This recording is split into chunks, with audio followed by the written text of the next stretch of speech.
Welcome back to Nostalgianomics. So, what the hell happened?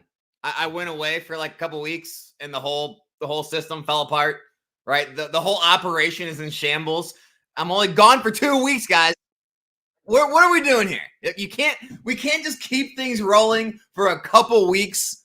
Will I take some time for vacation? Is that what you're telling me? This is wacky. This is incredible to me. Yeah, we're definitely going to spend a good amount of time talking about this whole scanning situation we found ourselves in. But I'll go ahead and recap the journey first and foremost. While people kind of stroll in here. Everything went great. I mean, everything from the road trip went great. All the hotels we stayed in were great. We got to do everything we wanted to do. It's one of those few vacations, right, where everything just kind of goes as planned. I mean, the drive wasn't that bad. Found great hotels to stay at on the road there and back. Stayed at Caesars in Atlantic City. It's not obviously as great as it used to be, but it was just cool to be at Caesars and, be on the beach and stuff and enjoy the casino there, eat at some of the restaurants.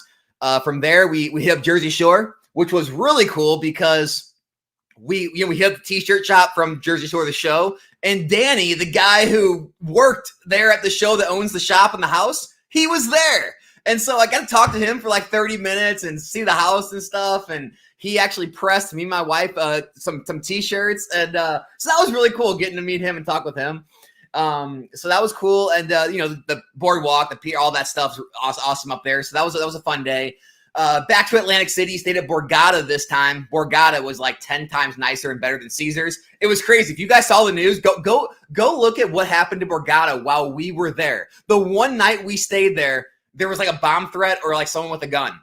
Literally, they blocked off every door in the building with SWAT. I'm talking like full uniform SWAT officers, complete body armor, helmets, a semi-automatic in their hands. But we're blocking every single door. No one was allowed in or out.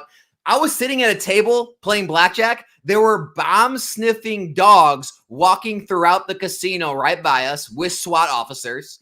And this lasted for like, I don't know, a couple hours. And it's not like we were like planning to go anywhere anyway. We were going to stay there, but it was just kind of crazy to say, hey, you're trapped. So that happened. That was a wild experience. And then from there, we hit up Collecticon. Collecticon Hotel this time was just so. Honestly, that was like the worst hotel we stayed at. It was the Collecticon like sponsored hotel where everyone was staying. All the voice actors stayed at, all like the invited guests. Wasn't the greatest.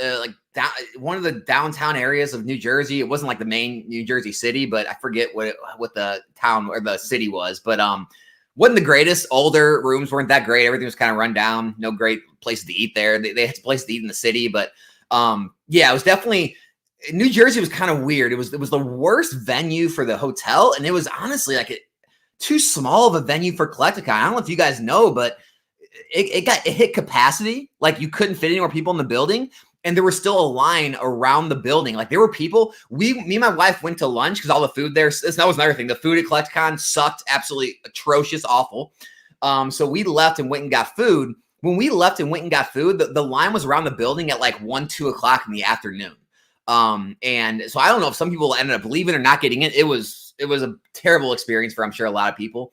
But I mean, in the building, it was great. I'm sure. I mean, all the vendors I talked to, I'll have a video. I got a lot of filming done. So I will have a video talking with people where I did some interviews. But yeah, I'm sure all the vendors did absolutely fantastic because the place was packed and people were spending some money. So I'm sure that it went well for everyone like who got in and all the vendors. But man, it was like they need to figure out a better venue next time because I think they grossly underestimated the amount of popularity. And honestly, like anyone who went to Collecticon and was there, it'll really bring perspective in for you and drown out all the ridiculous negativity you hear on YouTube. Guys, this market is stronger than ever. This hobby is stronger than ever. There is money flowing like you've never seen before. It's continuing to grow. There is zero worry that should be in anyone's mind about how well this hobby is doing. Anyone who is spouting anything about like anything negative or trying to act like the hobby's going down or dying or, things are getting less popular, they either are like burying their head in the sand. They have some kind of agenda attached to it. I don't know what it is. You literally could not be at Collecticon, New Jersey, and think any otherwise. There's no way. Like, you could not have been there and say, yeah, you know what, Alex? I think hobby's not looking too good. I think it's looking like it's coming down. It's dying a little bit. Like, that's the most ridiculous thing I've ever heard. Everything's going crazy good. So from there, I went great. I mean, met tons of you guys. I mean, I can't remember everyone that came out to me. I had so many people I met up there in person, which was awesome. Hanging out with Nick, Pokemon Plumber, was a great time. We had a blast together. Me and Dr. Applesauce, we were supposed to do a live stream from Collecticon, like during the event, and kind of give our takes and kind of like almost like a commentary during Collecticon, like you see like in the middle of a sports game or something. It didn't end up happening. It was way too wild and crazy. We're gonna try to do that the next one. Do something together, so that should be a good time. It kind of gives like another layer of like content entertainment to the whole event, which I think will be cool, and kind of give an idea of how things are going, just kind of commentating through it. So we're gonna try and work that out for the next one, which should be good. But that New Jersey was just too crazy. But yeah, I mean, I picked up some. Honestly, I didn't pick up near as much as I normally do because I was just so busy talking to everyone and just meeting everyone and seeing everyone for the first or second, third time I've ever seen them, and just so many conversations. And so I picked up a good amount of sealed boxes and stuff for the streams. I mean, we got some good stuff coming up. We got some evolutions, right? We got some more Ultra Prism. We got some more, Unbroken Bonds. We got a bunch of. I got a bunch of stuff there. Got a bunch of other good stuff. I did pick up some singles, not near as much as I normally do though. But I mean, you could have. I mean, there was tons of it there. I just, like I said, time goes so fast at those things. So yeah, overall great time. From there, I went up and saw my friend in Connecticut. We got some New Haven pizza. And played some golf. I did some rolling up there at his gym. And so I had a good time. Got some workouts in while I was up there, which was good. So that was a blast. And then from there, we went to New York City and spent time there for a few nights. And it was really cool because we didn't really want to stay in the city because it was like we were worried about being able to sleep at night and everything. The city never sleeps and all that. So instead of staying in Times Square, we stayed right across the river, like technically in New Jersey, but it was like right at the port where the ferry was. So we were able to just walk out our door on the ferry, and it delivered you straight to like Midtown area, Manhattan. And so we never had to take a taxi. It was like walk outside, ferry us over, walk right to Times Square, walk right to anywhere you wanted. It would take you down to Wall Street if you wanted to see. It would take you pretty much anywhere just for a ferry fee. And so that was really cool. We literally walked the entire city, walked it. When we started down at the bottom by Wall Street, right, and bottom, downtown Manhattan, walked all the way up, through all of, Tribeca and Soho, and went through Chinatown, saw all the sights, everything in between, all the way up through Central Park, walked the entire Central Park. I mean, it was a long day. Saw a comedy show at one of the big comedy clubs, like where all the big comics have performed. So we saw that. And then the other night we were there, we saw a Broadway show. So we did see Harry Potter and the Cursed Child. Absolutely fantastic show. So that was awesome as well. I'm glad we got to do those two things while we were in New York. And obviously, ate all the food, saw all the sights. Then the drive home was great. I mean, we did it in 2 days, drove halfway, stayed at a nice hotel. They had a great breakfast in the morning, drove the second half of the way, wasn't beat, wasn't dead tired. Like I said, everything just went perfectly as planned. It was a great vacation. I can't complain a bit. Now, while I was on vacation, we started to get news of the Pokemon stuff, and so many people tagging me and reaching out to me, Instagram, emails, Discords. It didn't matter. I mean, texting me, tagging me in their posts and stories. And so all this stuff came out, of course, while I was on vacation about this Pokemon scanning stuff. And yeah, I mean, I tried to I didn't like bury my head in the sand. I tried to just keep it out of sight, out of mind. I didn't want to respond to anything. I didn't want to get into all that stuff while me and my wife were trying to enjoy our time. So I just kind of left it at what it is. And I made sure to wait to talk about it now. And so, yeah. Oh yeah. We got Pepe's, Jimbo, but Sally's the line was too big, man. So we didn't get a chance to go in Sally's, unfortunately, for the pizza. But Alex removed all his Pokemon. Yeah, I mean, I told you guys I did that. I took everything down. I literally just got home yesterday. I haven't had time to put everything back up. Everything was, taken down. All right. let me go ahead and get to the chat real quick. And then by then, we're already going on 10 minutes. By then, I'm thinking enough people will have made their way in here, and I'll start talking about the whole scanning thing. So let's go see what the chat's saying. All right, Joey Brown, what is up? I feel this will affect more vintage product. It's so expensive, not worth spending on modern products. I love, let's see, Ken said, I love it. Let's be real. The tech has been in for quite a while. For the real whales, the cabal, is that the real whales? They've been smart enough to keep their mouth shut. Now it's open and available to everyone. He says, game on. Folks, we're all screwed. What's up, SDC? Cool Shy, what is up? We got Fruit Videos. Welcome back. Appreciate that. Matthew the King had returned. Appreciate it, man. These thumbnails are wild. I try. Made that this morning.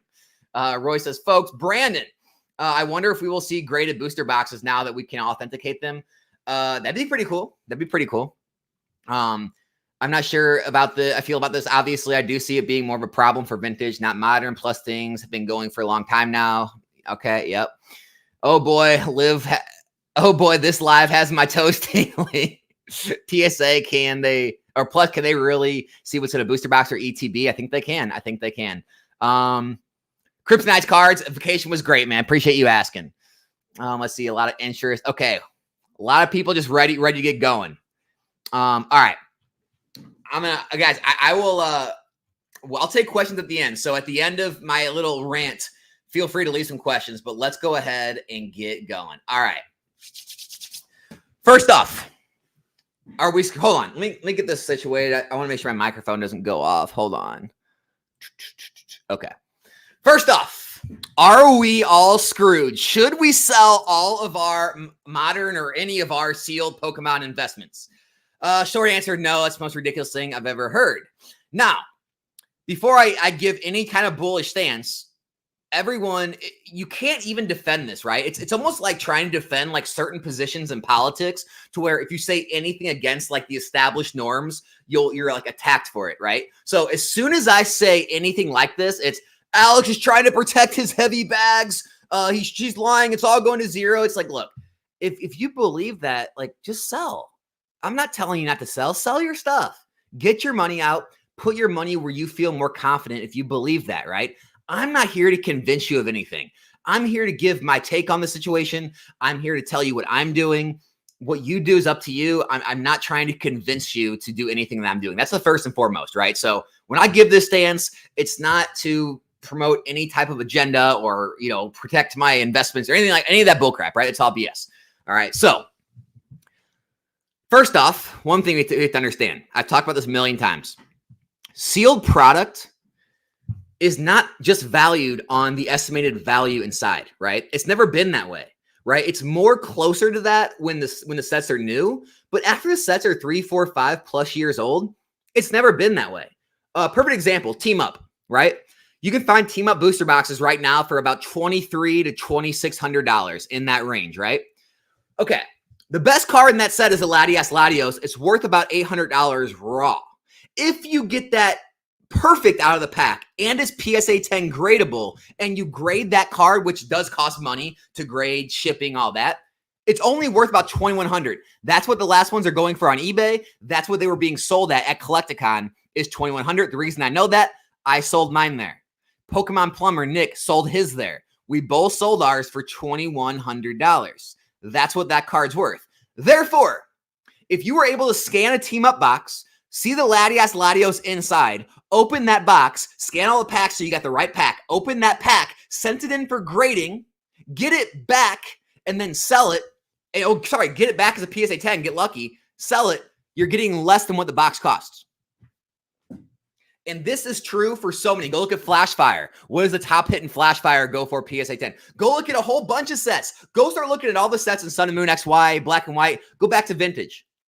A majority of the time, the top hits in the set don't outpace the booster box cost. And so people need to get this through their head. And this was what drives collectors, like single card collectors, crazy. They don't understand it. They think it's all a scam. Boxes are not valued at what the cards are valued at inside the box. Just the way it is. Why do you think ETBs from XY and Sun and Moon are selling for so much at a premium of what booster boxes go to if you go to per pack value. I mean, heck, we've got some black and white XY ETBs that sell for more than the booster boxes. They only have 8 packs inside. Well, how could that be? These sealed products, they're valued on scarcity and collectability, right? The older things get, they get more scarce. They're harder to find. They're very hard to find mint, right? Mint sealed, no rips, no dents in the box. And the longer time goes on, the more they get opened, the harder it is to find them. And so people are not buying these collectibles thinking, oh, well, it could have the best hit inside. Who cares if it has the best hit inside of it? I'm not buying a Flashfire box in hopes it has the secret rare Charizard in it. I'm buying it for the sealed value. And this is the thing that I haven't, hold on, my phone's going off. This is the thing that I think no one has talked about. Everyone's worried about like all the, card, everyone knowing what's inside. Okay, great. You know what's inside. Now what? You scanned your team up box. The Latios is in there. Now what? I mean, what are you going to do? You're going to open it? Are you going to hope you get a 10 in that card? If it gets a 9, now you lost. Even selling all the packs, you got a 9, you might be okay, break even. I mean, what are we talking about here? Now, even vintage boxes, guys, there are vintage boxes from mid-era, late WotC mid-era that go for $30,000, $40,000. And the top hits inside are not worth $30,000 to $40,000, right? I mean, go look at Emerging Powers. Like, the box is worth so much more than every card in the whole freaking set. No one cares what's in the freaking packs. No one cares what the cards are. They're collecting the box. Now, getting into modern, there's no reason to do it for modern. Like, what are you going to do? You're going to scan a $100 box, a $200, $300 box? Like, no one's going to do it for those. So the only thing that's even in danger is high dollar stuff. Well, if the high dollar stuff isn't even worth as much opened as it is sealed, then it doesn't even matter what's inside. Now, who this is going to affect. So that's my view on it.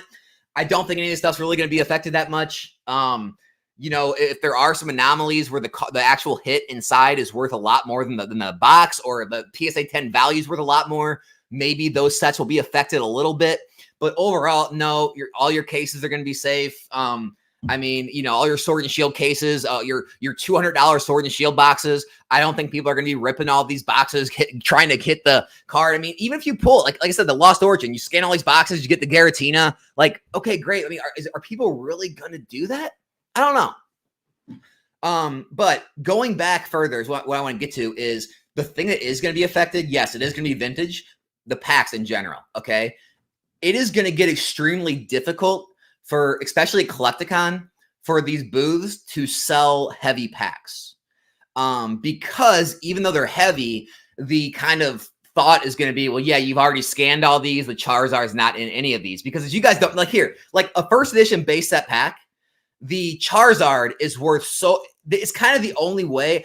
The Blastoise, maybe, I don't even think the Blastoise at this point, the Charizard's the only real way to get to make a profit on opening the pack and grading the card. Like, I guess if you open the Blastoise and you graded the other cards in the pack and they got 10s, like you could as well, but it's going to get to the point where people are like, oh, well, all the Blastoise and Charizards have all been taken out. Sure, they're all heavy packs, but they probably all have, Hitmonchans and Chanseys and Clefairies and things like that in there. That is an issue, right? Like, all of the vintage, mid-era packs, where it's literally like one card in the set has all the value. Like, oh, you just scanned all those Neo Genesis packs and you removed, the Typhlosion and the Lugia or whatever. Or, oh yeah, you scanned all those Neo Destiny packs and you removed the Shinings. That's where it's going to be an issue. Anyone selling loose vintage packs where one card has all the value, that's going to be an issue. Now, some of these modern boxes like Flashfire, like Team Up, like as they get more and more expensive, where it will make sense when they start getting to 40, 50, 60 plus a pack, it might start to become an issue where people might actually start taking that route. But I mean, guys, no one's going to be scanning a freaking, a Paldea pack to see if it has a Magikarp. Like, it's like an $80 raw card, right? Or you're going to scan, I mean, even the brand new stuff. Are you really going to scan all these boxes to find a Greninja, and after the scanning fees and opening up the box and not, I mean, is there really that much money you made? And then it could go down in value. I just personally don't see it being as big of an issue as people are acting like. I mean, Yeah, obviously, like the price to scan it from these companies that are now offering, all of a sudden now they're offering, they're offering scanning services. Obviously, competition will start to arise and those prices will be beat down. But even if it gets to the point where it's like PSA, like they're going to charge you 10 or 20 bucks to scan a card or scan a pack. I mean, how many packs are you going to send in? How much scanning fees are you going to build up? And like, so the packs and the card inside is going to have to be worth enough to make sense of all that scanning. And it's just not going to be possible with like $30, $40, $50 packs, in my opinion. It's going to have to be hundreds of dollars packs. And I mean, so that's why vintage, I mean, gosh, if vintage didn't have enough going against it already, this is just another kind of, it's another blow if you're a vintage sealed investor collector, because it's just that much bigger of an issue trying to sell that stuff. Here's the thing though, guys, like vintage light packs, they still sell. People know there is nothing of value in those packs. They still buy them. Graded packs, people buy vintage graded packs and they pay a premium for them. And everyone kind of assumes there's nothing in these packs, right? And so there's always going to be a market. People like sealed or graded trading card investments. It's just the way it is. It's the way it's always going to be. I know all the single card collectors, all the people who, death to trading card investors, they feel like this is like a big win for them, a big I gotcha moment. And I don't think it's going to be that big of a deal, guys. And I'm not trying to like say that so to protect myself or my investments or trying to make it blow over faster. It's probably always going to be a thing now, right? It's always going to be part of, here's the thing. I've been around for 9 years.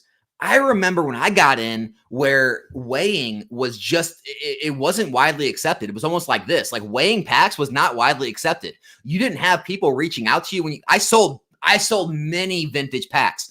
You did not have many people reaching out and saying, hey, is this weighed? You just list the pack and it would sell. Only like the small group of people who were in the know actually knew about the whole weights. I'm telling you this. I mean, anyone who's around 2015, you know exactly what I'm saying. Like they were still sold. And so the same thing's going to happen now. This is going to be relatively like a small circle of people that know this. Like I guarantee you, I'll do a video. We're going to give this a few months to really set in. And I'm going to walk around Collecticon at Chicago. And I'm just going to interview people one by one. I'm going to pick random people out of the crowd, random regular, collectors. And I'm going to say, hey, what do you think about the scanning of Pokemon packs? I guarantee you 90% of them won't even know what I'm talking about. Guarantee you. And that's the reality of this hobby. This whole, YouTube investor, like all this business space, it's so small that you guys just don't realize. It's just so small. And so, yeah, it's always going to be a thing now. You're always going to have to question if your packs or your boxes are scanned. But, it's kind of just doing some critical thinking. Like, would a reasonable person spend money and time to scan this, or would they not? Now, as things age, as they get more expensive, it gets more and more likely. This is why the strategy I've always talked about works even better now, right? Where I said, once those boxes reach that $300, $400, $500, $600 mark, it's usually a good time to sell out, take your profits, and then move into the newest stuff. Because no one's weighing $90, $100, $110 boxes. No one's going to be scanning. No one's scanning $200 boxes, right? And when they get up to 5, 6, 7, 800, maybe they do, maybe they don't. When they get up in the thousands, yeah, maybe they will. But that makes all the more sense to continue to rinse and repeat and move into the newer products and let those grow. And you can continue to make, good investments over the next like 3 to 6 year period. And it takes your risk away if you want to take that route instead of holding on to these packs and these boxes that are worth thousands and tens of thousands of dollars, because that's where the real risk is. And that's just how I feel. Again, I already know what people are going to say. Like, I mean, you guys are so predictable. There's people that say Alex is trying to protect his heavy bags, or it's going to say, well, Alex just hates vintage. That's why he's talking bad about vintage and not modern. It has nothing to do with that. It's just price points, right? If a modern box goes here, if Team Up goes to 10 grand, right? And the packs are selling for hundreds of dollars a piece, then I'll say, yeah, Team Up's as vulnerable as vintage now. It's just price points, right? There's not as much incentive to do it with modern. And so it probably won't have as big of an impact on modern as it will the vintage packs, right? As far as like scanning the whole boxes, again, I don't think the cards, with packs, it's all about the card. Most people that are buying packs, it's one or two reasons, right? You're either buying a pack to display, you want a sealed pack. Those people are going to be buying light packs the majority of the time, right? Or you're buying a pack to open or invest in, which is going to be a heavy pack, right? If you're investing in it, that's going to be very dangerous. I would advise against that. If you're opening it, that's also going to be rough now, because now you have to question it's probably been scanned and the card you're wanting is not in there. It'll have a hollow, just not the hollow you want. So that's the danger I see there. The full boxes, I don't think this affects vintage boxes at all. I really don't. Like, I mean, even if you, here's the thing. Base set unlimited, right? Unless you hit a PSA 10 Charizard, it's not worth it to open. Like, say you have the Charizard, you scan the box. A Charizard's in this box. I'm gonna open. Okay, great. So you open you open a $15,000 box. The Charizard gets a 10. Now it's worth like $1,100, $1,200. Is that worth it? Maybe you get like what, 11 other hollows? All those get 9s and 10s. I mean, you still can't even get your value back. Guys, boxes are not valued on what the single cards are valued at. As long as you keep that in your head, you're gonna be okay. So, in kind of like wrapping this up, I would stay away from loose packs, loose valuable packs, vintage, mid-era. If modern starts getting up to those values, anything like 100, 200 plus, I would stay away from those if you're investing in heavy packs, because it's always going to have to be questioned if people have scanned them and taken out all the good hits, right? You scan Jungle, you take out all the Jolteons and the Snorlaxes. You scan Fossil, you take out all the Dragonites, right? You scan Team Rocket, all the Dark Charizards are gone. You scan Gym Challenge, all the Blaine's Charizards are gone, right? All the Crystals are gone, all the Shinings are gone, all the Gold Star. I mean, it's like, that's the issue with the sealed packs, right? Sealed boxes, I think you're going to be okay still, because people just want the sealed box. And, as far as like all the people who are holding large quantities of the sellers you have at shows, oh man, my heart goes out to you. It's going to be, it's going to be brutal, but at the same time, like I said, a lot of people still won't even know about this. You'll still probably have enough customers to sell through your inventory. I would be very careful buying new inventory though, buying packs from people, like any vendors who have people walking to their tables who make deals. I'd be very, very suspicious buying loose packs, especially people selling them as heavy, things like that, because even if they're heavy, probably not what you want in them at this point. And so that's kind of the conclusion, guys. Like, I think people are making too big of a deal out of this. And again, this is, it sucks. Like, it's really, the reason I almost don't even want to speak on this is because people won't even respect my opinion, because it's, oh, Alex, well, you have tons of sealed products, so of course you're going to be on this side of things. Of course you're going to act like it's no big deal. This is detrimental to the hobby. So it's like, I can't even give a realistic opinion because people already have that preconceived notion. And I understand that, right? It's like, the minute like like politics, because obviously the election's coming up, the minute you have a Republican get on the mic, or the moment you have a Democrat get on the mic, immediately people have preconceived notions. Half the country will turn the channel off on that one. Half the people will turn the channel off on that one. Half the people will block out what this guy says or what that lady says. And it's like, people are just so wrapped up in their own preconceived notions that no matter what I say here, it's, well, of course Alex is going to say that. It's like, guys, I'm just trying to give you my honest take. This is my honest take, whether I have hundreds of thousands of sealed product or zero. I'm just giving it to you straight, right? This is where we're at. So take it for what you will. If going forward, how is this going to affect my plans? Zero. It's not going to affect me at all. I don't invest in vintage. I don't invest in loose packs. I invest in sealed cases and sealed booster boxes. That's what I do. I don't invest in things hoping that a card in the set will pop off, and because of that, the boxes will be worth money.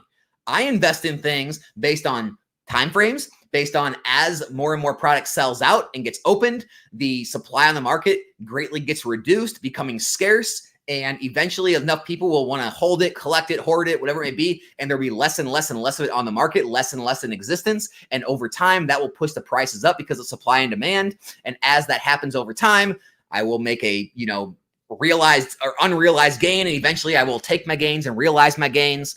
And that's always been my strategy. It's not based on estimated value of the cards inside. It's not based on scanning and knowing what's in the boxes. None of that plays in a factor of what I do. And so, yeah, I mean, I'm going to keep doing exactly what I do. I buy every set that comes out, different quantities, whether it be, 4 cases of some, 10 plus cases of others. I hold on to them for a period of time, whether it be 2, 3, 4, 5, 6, 7 years. And when I, feel like I've made the gains I want to make, the market's, kind of hit a place where I think it's going to stabilize for a while. I think that money can be better used somewhere else. I'll sell off my investments on that set, move the money into something I think is going to do better. I rinse and repeat that method until, time ends. And so, that's all I really got to say about it, guys. I mean, as far as, like I said, my vintage brothers out there, I think you're fine if you're holding boxes. I really do. I think you're gonna be fine on your sealed boxes. Your sealed packs, if you have light packs, doesn't affect you at all. I mean, they're still light packs. People still are always gonna want light packs. They're great to display. They're great to have a piece of history. You get them at a much reduced cost because people know there's nothing in them, but they're still a sealed product from 19 whatever or early 2000s, wherever you got them from. And I still think it's a great collector, collector's item. For heavy packs, yeah, that's where it's going to affect it. That alone is what I think is going to be very greatly affected. Look, if you are out there holding tons of vintage or mid-era heavy packs, I'm not trying to be an asshole. I'm not trying to speak against you. But yeah, I do think you're going to be in a little bit of trouble. News obviously doesn't always spread to everyone. You still probably will find buyers here and there, especially, early on. The longer it's been out, the more people will hear about it just by the grapevine type thing. A lot of people at these shows still don't know. You can probably still move them at the shows. I would get on it. I would start moving them while you can, because the more people that find out, the more widely spread this gets. I think it'll be much, much harder to move heavy packs in the future, or it'll probably get to the point. Honestly, in my opinion, it'll probably get to the point where you're selling the pack as the card. Here's the pack, here's the scan. Kind of like how weighing became, like how back in the day, no one posted anything about weighing. And now every single pack, people have the card on the scale. They post the weight. They say heavy or light, whatever it is. It could get to that point. We could get to the point where people are selling a pack saying, hey, here's the scans. It looks like this card's inside. Here's what you're buying. I don't know. I mean, that's the point we could get to. But for now, I would not be buying heavy packs. And if you're selling heavy packs, I get out while you can, my opinion. Or scan your heavy packs. See if you got something worth opening. I don't know. I mean, that's probably what I would do if I had a bunch of base set heavy packs. I'd probably scan them all, see if I have the Charizard, open that one, try to grade it, try to hit a home run, and then sell the rest off. Or, I don't know. I really don't know the best way to handle that. But other than literally high dollar heavy packs, I literally do not think this will affect the entire market at all. At all. And you can quote me on that. You can reuse this video as many times as you want in the future. And you can, if I'm dead wrong, I'm dead wrong. But I don't see anything bad happening. So that's it. That's my rant. That's my opinion. Take it or leave it. I'm always real with things, guys. So that's my real take. And let's see what you guys think about it in the old comments. Here we go. This is going to be fun. I will answer any questions or comments you guys have. I will answer them honestly and truthfully. You don't have to worry about it. And look, I have no problem. Here's the other thing. I have no problem talking against myself. I have no problem talking against things that I own. It's really not a big deal for me. I'm diversified enough at this point where if certain things or certain sets, certain cards get reprinted, go down in value, go up in value, none of it really is detrimental. It's kind of like a mutual fund, right? Where it's if one of the stocks goes bankrupt, yeah, the fund will dip a little bit, but it's not it's devastating to you. So nothing is really going to be devastating to my portfolio. And so I'll answer any question you have, honestly, if you got it for me. So that's all. That's what I can give you. Let's get into it. Alex, now that the fundamental thesis behind sealed is invalid, what is your new strategy, or are you just liquidating? Yeah, I answered that, Daniel. The fundamental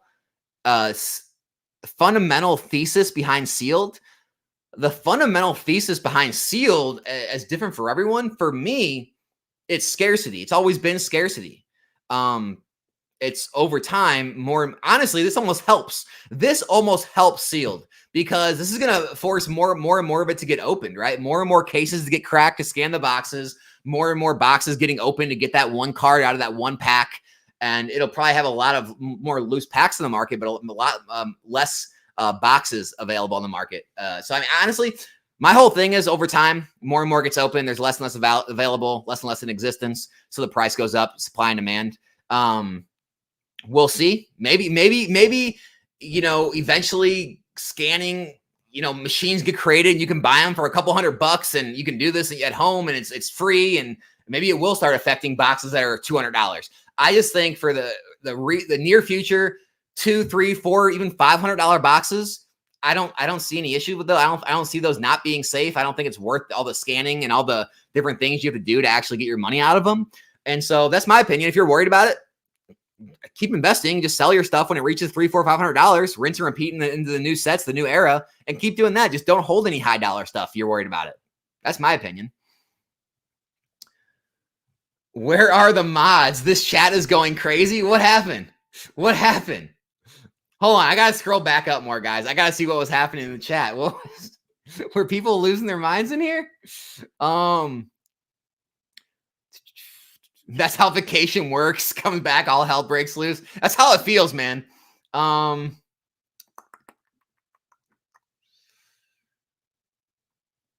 I don't know.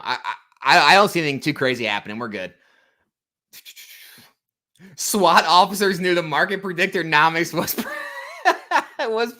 must be protected. I've never had mods. PokeSun is correct. I've never had mods before. We've got by this long without them. We're going to see how long we can do it.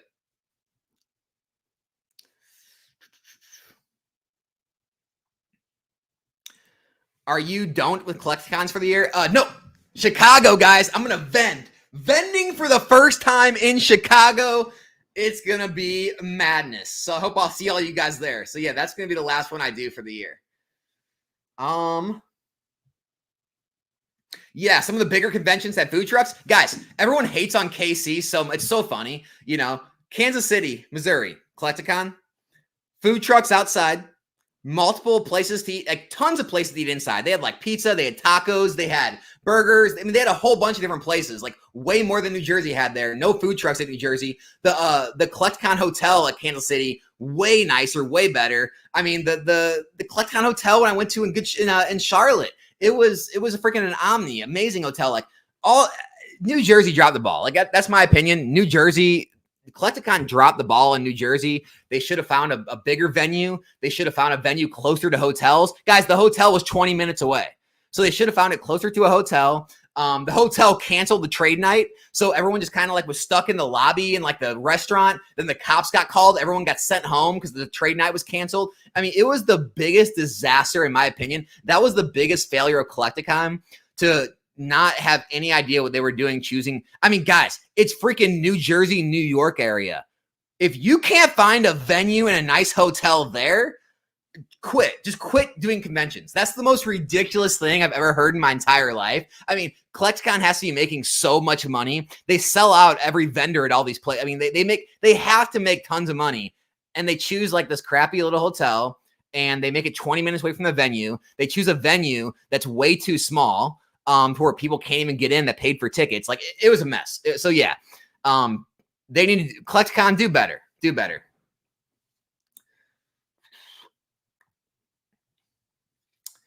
Alt Hunter, you didn't miss anything, man. Just stay away from high dollar heavy packs. You should be all right. You should be all right.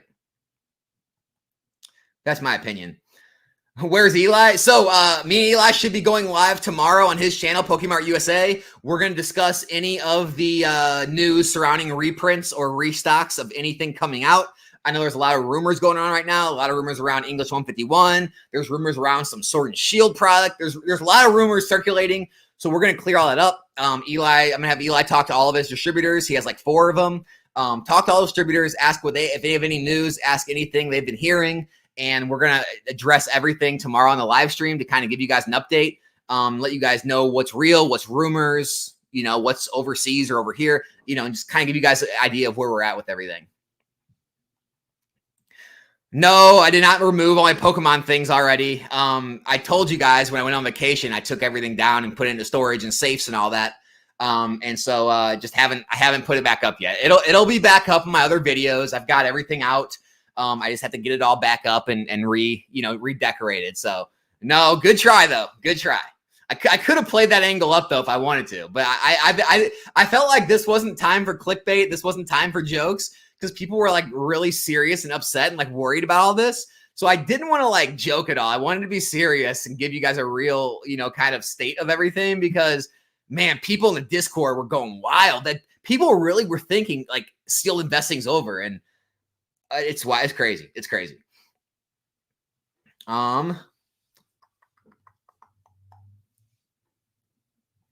Did the CT scanning people offer you a royalty? Nah, man. Unsponsored. This is honestly going to be a non-issue. It has been a thing for a while. And yes, of course, get better.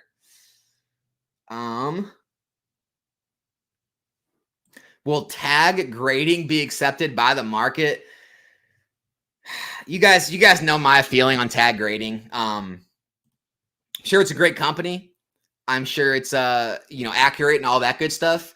I just don't like how it's already being. It's not been happening like the way I thought it would. So I'm already kind of wrong at this point so far.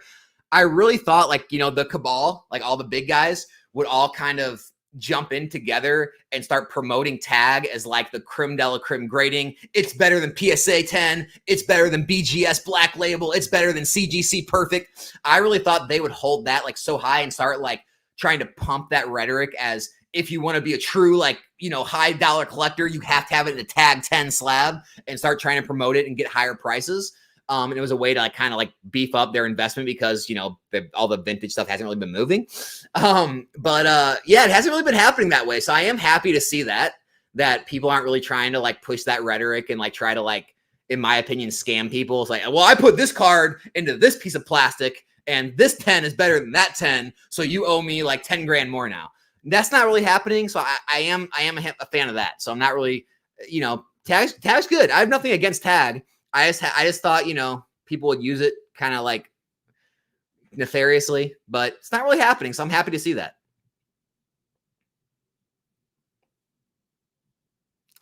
Hadn't been in the game for a while now. Some seller opening and getting the hits and selling the other packs. I've seen some pipe metal detector. It's just the same risk.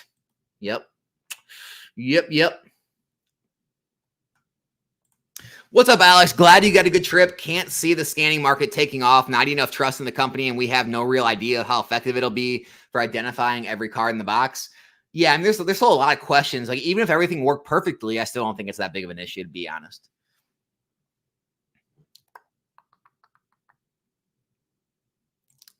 The reality of the CT debacle is it has been going on for a long time. This is just the first time masses have heard about it, but buy from trusted sellers.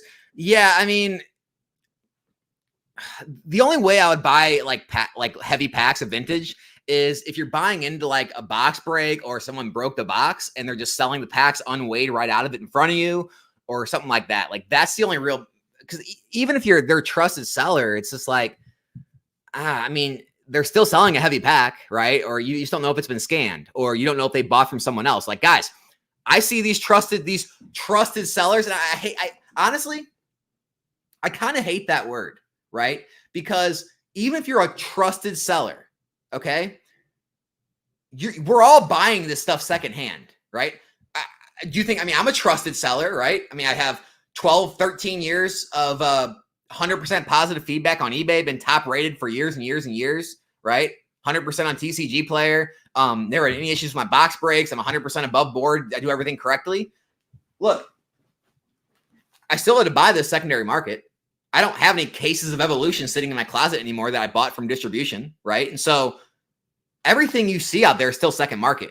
So, and I've seen these big sellers, these big stores buy things in front of my eyes at Collecticon. Like they bought packs. I literally saw a giant transaction of a store, right? I'm not going to say which store. It's a big store. You all probably know. Buying like stacks of booster packs, buying sealed boxes at Collecticon. So yeah, they're a trusted seller, but they're still buying second market goods to then sell to other people. So they don't know what's in there. They don't know that box hasn't been, scanned, resealed, weighed, whatever it may be. Maybe they're selling all the packs as light, or they're going to weigh them. Who knows what they're going to do? But even if you're a trusted seller, you don't always know what's in every single item. right? And so it's hard to, even if you're buying a heavy pack from a trusted seller, it's even going to be hard for that now. Because like, think about this. If I'm a seller and someone comes to my table and they say, hey, here, I opened this base set booster box. Here's all 36 packs. And I weigh every pack and I say, yep, 24 of them are weigh this and 12 of them weigh this. You're right. There's 12 heavy packs there. I'll buy the 12 heavies from you. And I can sell those as heavy packs. It doesn't mean that that person didn't scan them. Maybe I didn't scan them, but they could have. And so it's still going to be difficult even if you're buying from a trusted seller. And that's my opinion.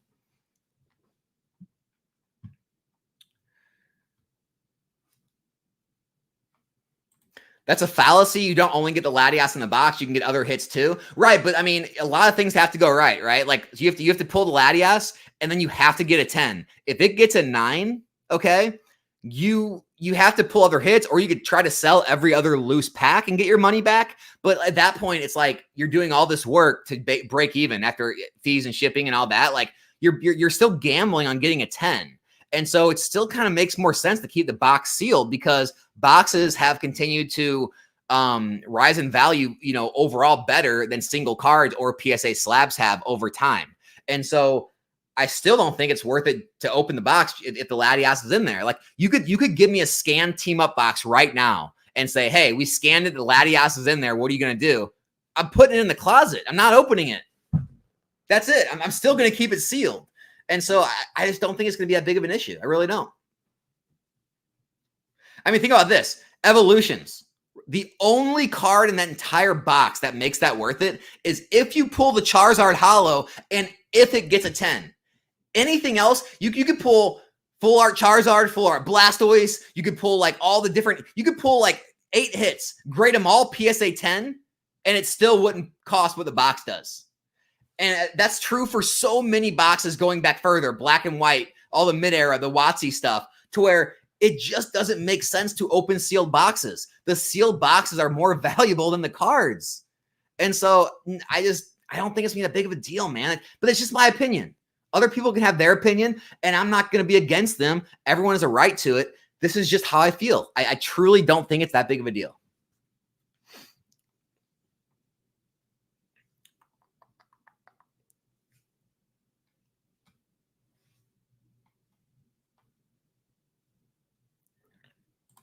Hey, I appreciate that, man. Thank you. How long until we read about the huge uptick in cancer rates?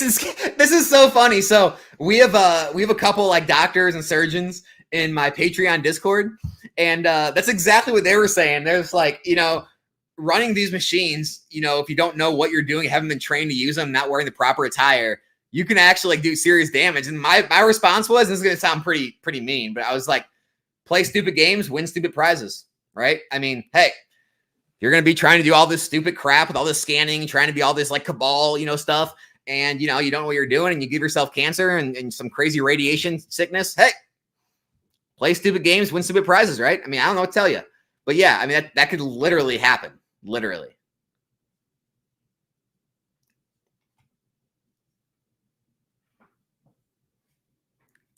Sorry, what I meant to say was this channel I just clicked on, and one of the first things I heard was, yep, this dude's just dropping knowledge upon knowledge, and he knows. Dude, I appreciate it, Evergreen. Thanks, man. Let's see. The idea is that a box is worth a ton more if you can guarantee the top hit. You don't think a Charizard guarantee box will be worth more than unscanned? Soon unscanned will mean no hit. It's possible. It's possible. Yeah, I could see a guaranteed Charizard box going for more, for sure.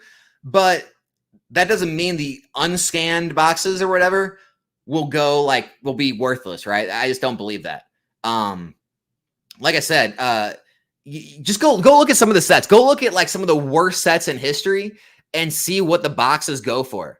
And you can look up what the cards in those sets. I may do a video about it when I have more time. I'll break down. I'll go through and break down all these terrible sets that go for thousands and thousands of dollars a box, and I'll look at every hit inside and show you how every hit is worth like even nothing as a PSA 10, and that it'll kind of ring true to you at that point and say, oh, so but then here's what happens is single collectors, people who only value the cards, they don't care about sealed product. Their mind immediately goes, Oh, well, these people are idiots then. Why would anyone buy that if nothing's inside? Why would anyone buy a light pack? Why would anyone buy a scan booster box if it doesn't have a Charizard? It's to own a piece of history. It is to own a sealed box that hasn't been made for 20 plus years, that there's only so many left in existence in mint condition, right? It's the same exact thing as buying your favorite card. It's the same exact thing. You buy a $10,000 card, or do you want a $10,000 sealed box? It's the same thing. It's buying a collector's item. It's not necessarily buying the hopes of having something inside. People aren't buying boxes to hopefully open one day and pull something. It's just not, it's not what happens, right? I know it's a hard concept to grasp for people that don't understand sealed value, but or don't value sealed product, but it's just the way it is. I don't know how else to put it. I don't know how to put it any better for you to understand.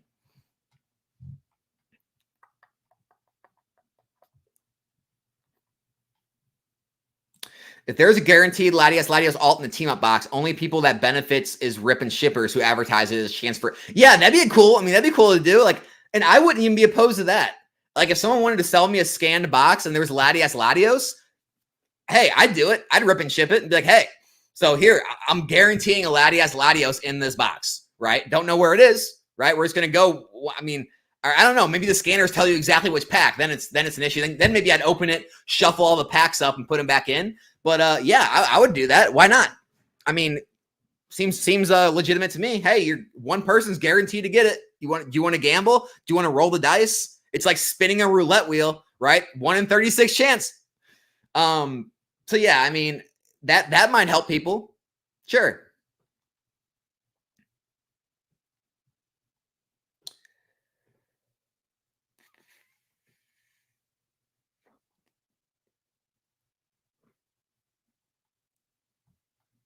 What happens when you send it to get scanned? The company scans it, switches it out with a box and pack that doesn't have a hit.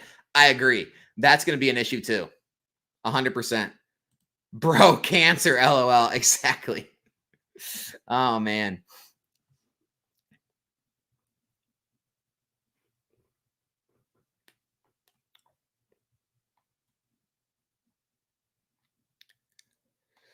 All right. Haida says, they are the first to do this. There will be more to join the business. When rates get cheaper, it's going to affect the market hugely.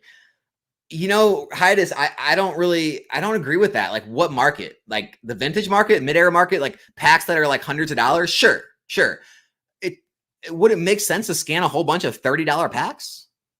You know, I mean, think about it. Like a $1,000 box is only like not even $30 a pack. It's like 20 something dollars a pack. So even if it got down to like $10 a scan or something, like, is it worth it? I mean, is it really worth it? Because then you got to sell all the other packs still.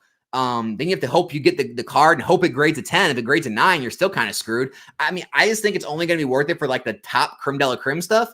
And so, you know, for myself, like I said, I don't really mess with vintage. So I don't really feel in danger at all with what I own. Anyone who has vintage sealed heavy packs, yeah, I agree. It's going to become an issue, I think.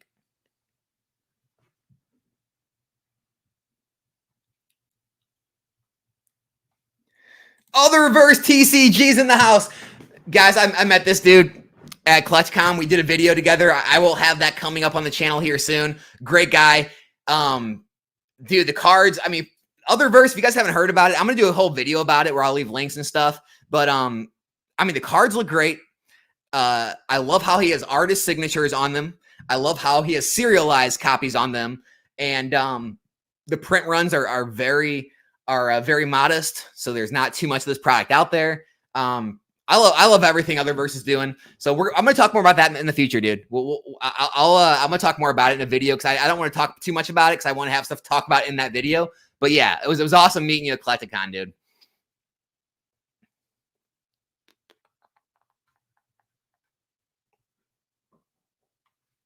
Hey, or we can listen to Girth Brooks and just sell everything and get out while you can. That's always another option. It's definitely a legit option. You can do that. And guys, I've said this so many times in the past. Like, if you think I'm the place to come to try to convince people to invest in Pokemon, this ain't it. If you think I'm trying here to convince you to stay in the game or not sell your stuff, or this ain't it. This ain't the channel for you. Maybe someone else does stuff like that. It's not me. I'm here for the people who have already made up their minds that they want to invest in this stuff. I'm here to show you how to do it more effectively and be better at it. And, talk about the market moves that I see coming before they happen and try to predict it successfully, which I've done pretty well up to this point, and just try to capture as much of the moves as we can. That's all I'm here for. By all means, though, if you think everything I'm saying is complete BS, hey, go ahead, man. Jump out, jump ship, take your money, put it in something you believe more in, go spend it and do things you enjoy. 100%. I mean, I'm not against that strategy. If that's what you want to do, go for it. I'm not here to convince you otherwise. That's not what I'm trying to do here. Pokey grinding, man. Appreciate the 99-cent super chat as always, my friend. Appreciate you, dude. Hopefully I see you at a local card show again here soon.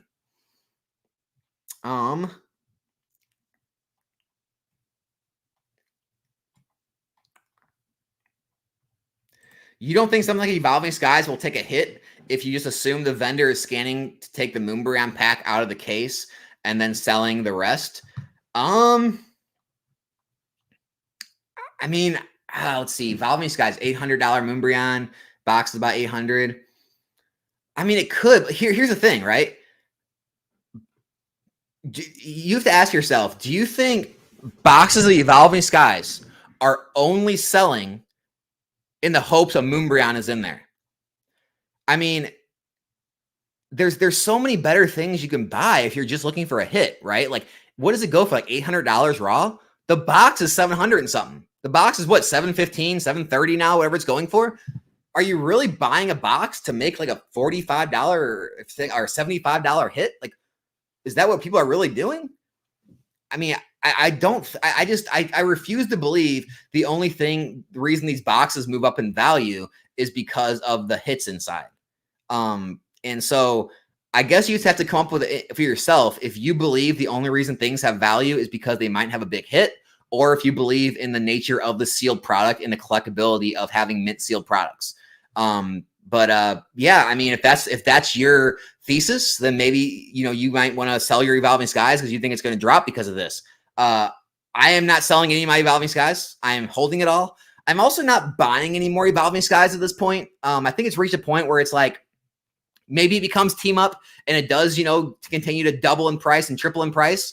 Or maybe it, kind of slowly moves up. I would just rather allocate my funds to more Scarlet and Violet and new stuff, buying in the 80s and low 90s, where I think I'm going to have a better chance of doubling my money than Evolving Skies at this point. But I'm also not selling what I have because it could be team up. I want to have some exposure to it because we don't have crystal balls. Like if I knew one way or the other, I'd put all my money in one spot.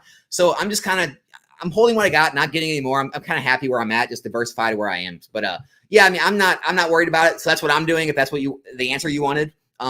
If you believe otherwise, dude, sell. I mean, I'm not trying to convince you of anything.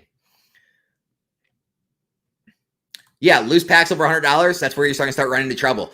Don, what is up, my man? I just opened your box before this stream. I'm gonna text you afterwards. Hopefully, we can find some time today to talk and let's get this computer rolling, man. I need some step by steps on what I need to do with these parts, man. So yeah, I'm gonna reach out to you after stream, Don. Good to hear from you, brother.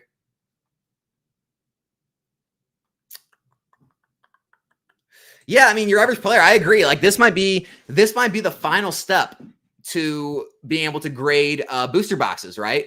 PSA, I mean, they're a large enough company. They can buy CT scanners and hire techs to actually operate them and know what they're doing.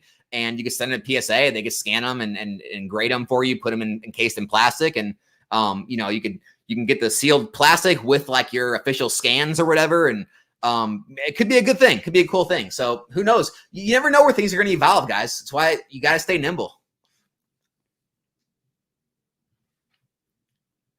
Yeah, did Jen 100%. It'll become a thing once sealed product becomes a certain value. And so, yeah, like I said before, if you're worried about it, when it gets $300, $400, $500, sell, buy some $80 boxes, rinse and repeat. Don't take risks.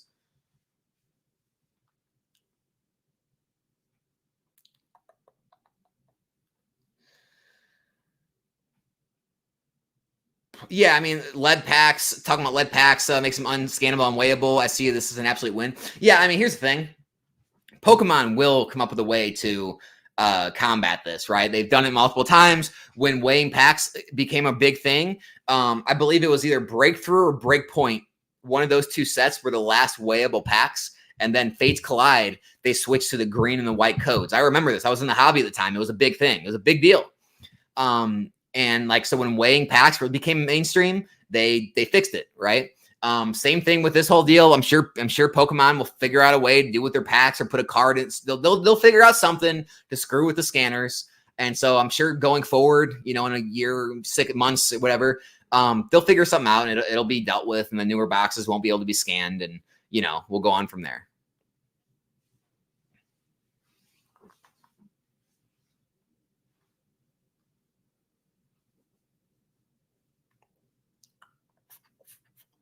Only people freaking out are people with vintage packs who are probably ripping people off anyway. Never buy loose packs.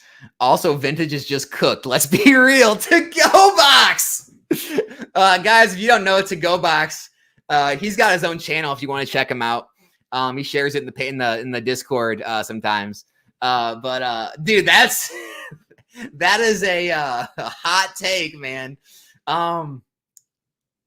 I don't even know if I want to touch that. I might just let you hold on to that. I mean, here's the thing: like, ripping people off is such a it's such a nuanced term. It has to be nuanced, like, because sure, people are selling packs at a premium to make a profit, right? They're opening a box. Let's say you open a box for $15,000 base set box, and you have 24 light packs and 12 heavies. Well, you're going to try to make a profit, right? So you're probably going to sell the heavies for a certain price and the lights for a certain price. And maybe after all said and done, you make like 16.5 off it. You make like $1,500 or something. So in that perspective, like, you could say it's a ripoff, but the other sense of things, like, you're selling people a more digestible price point on an item. It's kind of like why people wouldn't buy like from Costco. They just go to Walmart because they don't need that big of a quantity. But it's like, well, Walmart's selling it for more than Costco in that same quantity. It's like, well, I don't need 100 of that thing. I only need 20. And so the lower you get in quantity, like kind of like a soda, right? A 2 liter is barely more than like a 20 ounce, right, of soda.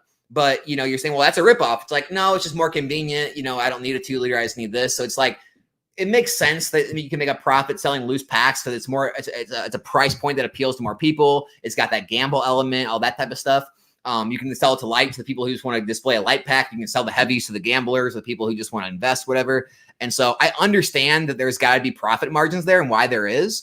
But yeah, as far as it being a ripoff, I mean, I guess everything's a ripoff, right? I mean, everyone who charges premiums is a ripoff. I'm sure I rip people off because I sell, cards that I bought for $2 and graded. Now they're worth $100, and I sell those graded cards for $100 because I graded it. I don't know. Maybe that's a ripoff. I don't know. But yeah, I don't know, man. That's a pretty hot take there. Yeah, vintage is cooked for real, dude. Vintage. Here's the thing. I feel bad because, like, I'm not against vintage, and I'm not against the people who like it and invest in it. It's just got so much going against it. I mean, think about it. There's no marketing done towards vintage. It's all modern. The majority of all the YouTubers and content creators are talking modern. The majority of everyone getting in the hobby, they want modern. Vintage artwork's outdated, right? The vintage, the hit rates aren't even hard. Like, so the actual cards aren't rare. The only reason they're actually like, I mean, gold stars, you could say, are rare. Crystals and shinings are a little rare. Nothing else is really rare, right? It's 1 in 3 packs, 1 in 6 packs, whatever it may be. They're not rare. The only thing that makes them rare is their scarcity, because there wasn't as much made on certain eras, certain sets. And so, you're really just buying the fact that, there's less of them on the market. Well, there's only 100 of these vintage cards. There's 10,000 Moonbryons or whatever. And so you're buying the scarcity, right? And so you're having to compete with, do I want the better looking card that more people want, that more people are chasing? Or do I want to go for this because there's less of it available, even though it's not as sought after? I think because there's less available, it'll eventually be worth a lot because, whales won it or something. And there's some truth to that, but overall, guys, yeah, I mean, this is just another nail in the coffin for a lot of vintage. I will say, the top tier, and I've always said this, the top tier vintage is doing well and will always do well. I saw multiple 5-figure transactions at Collecticon where people, made PayPal, Venmo, Zelle transfers, wire transfers, or literally counted out, $10,000, $15,000 in $100 bills on the table right in front of me. And we're talking like trophy type cards, like Mario, Luigi, Pikachu's, right? We're talking about like what are we talking about? Like the ponchos. We're talking about actual trophy cards, like, world's trophy cards. We're talking about like, the highest, first edition base, first edition shinings, right? Gold stars, first, crystals. Like we're talking like the creme de la creme of the hobby, like the top, 1, 2, 3% of vintage. That stuff is doing well. It moves. It's more liquid than you might think at these shows. People pay up for it. And it is well, but like once you get down into like the weeds and you try to find these like the deep cards in the sets and the hollows and the Pokemon not as many people know about, and you go into like mid-era, man, it's a lot harder to find buyers. I had a lot of sellers tell me, I'm like, how are things going? They're just like, WotC's dead. I'm like, what do you mean? They're like, not moving. I got singles, I got 7s, 8s, 9s, no one's buying it. And I heard that a lot. But then, like I said, I had other people I went to that they were high end, and they were selling freaking $5,000, $10,000 cards like it was nothing. I mean, I was literally standing there talking to a guy, and he sold a $5,000 card right in front of me, and it's just like, so there's definitely some disconnect there where the whales are there, and they are buying high end, vintage, very scarce things, but those guys aren't diving into the sets and saying, hey, I want that, hollow muck. I'll pay. It's like they're not doing that, right? And so, yeah, be careful with vintage, guys. Don't, this is the thing on the internet, right? It's like everyone wants to choose sides. Just like, again, getting back to politics, everyone's got to choose sides. And, I'm not going to act like I'm like well-traveled, but I mean, me and my wife, we go on a vacation or two every year. We've traveled all around America, I mean, you could say the Caribbean islands, like, Mexico, whatever, but like not outside of like over across like to Europe and in the East. But I mean, definitely around America and around the surrounding America. Here's the thing, guys. Most everyone out there, right? This is going to get like a little deeper than Pokemon. Okay. Most everyone out there, they're just trying to live their lives. They're trying to go to work. They're trying to make money. They're trying to support their families. They're trying to be able to, maybe have a wife or a husband and some kids, maybe no kids. They want to be able to take trips and do the things they enjoy doing. They want to create a lifestyle that they like living, whether it be a job they enjoy, hobbies they enjoy, hanging out with people, doing things they like to do with the people they like to do them with. And most people are kind of in their little bubble. They're living their own lives, right? The majority of people are not out to get you. They're not out to cause issues. They're not out to be evil. It's this fringe 5% of the population that's the loudest on social media. It's the loudest on all the news stations. It's trying to get everyone to hate each other. It's trying to pit everyone against each other, left versus right. And no one wants to hear anything from this person, nothing from this person. And it's so awful. And it's the same thing. I see very similar things in the Pokemon community. It's just like, well, you're either this or you're that, right? You're either a business or you're a true collector. You're either an investor or you're this, right? You're either a modern, you're either a vintage. And it's just like, guys, you can like everything in this hobby and you can talk about things without getting heated, without it like being triggering. When I say all these things, I'm giving you my realistic experiences I've seen in the hobby, what I've experienced when I stay engaged in the market. I'm just letting you know where things are at. I'm not trying to talk down your vintage investments. I'm not trying to talk down the vintage cards you collect or the beliefs you have. You can have different beliefs than me, and time will go on and we'll see who was right. I'm just telling you from what I've witnessed, experienced, and the way I see the market going. I don't think a lot of the kind of second, third tier vintage stuff is going to do very well going forward. The hobby is going to keep growing. We're going to have more and more sets, more and more eras to contend with. And, when it comes to single cards, there's just going to be so much competition that only the cream, the stuff that rises to the top, that is what everyone's going to go for. And I just don't see it really getting back to these like cards that are like the 10th best card in the set. I just don't really see that happening. And so that's my take on it. So, I mean, again, we can all have our own opinions, not be each other's throats. You don't need to say, oh, Alex is a, modern investor guy. You can't listen to anything he says. It's like, okay, well, you know what? Maybe there's freaking good ideas on both sides of things, and you can make your own truth for yourself somewhere in the middle. But yeah, that's what I got to say about that whole thing. Sorry to get deep on you, but like, man, that's one of the things I noticed. Like, every time I go on vacation, every single time I go on vacation, I always come to that realization. Like, you see every walk of life around you, especially in New York, right? Melting pot of the world type thing. I mean, you see every type of race, ethnicity, age, all doing the same exact thing. They're there with their friends, with their family, trying to enjoy their lives, shopping for things they want to do, doing things they've always dreamt of doing, not being mean to each other, like just like all living. They want to eat some good food. They want to see some shows. They want to go walk around and see this. And they're all just doing it in the same spot, and no one's hating each other, right?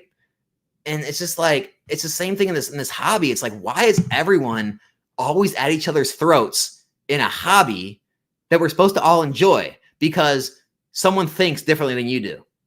It's the craziest thing. It blows my mind every time I talk about it. I don't know.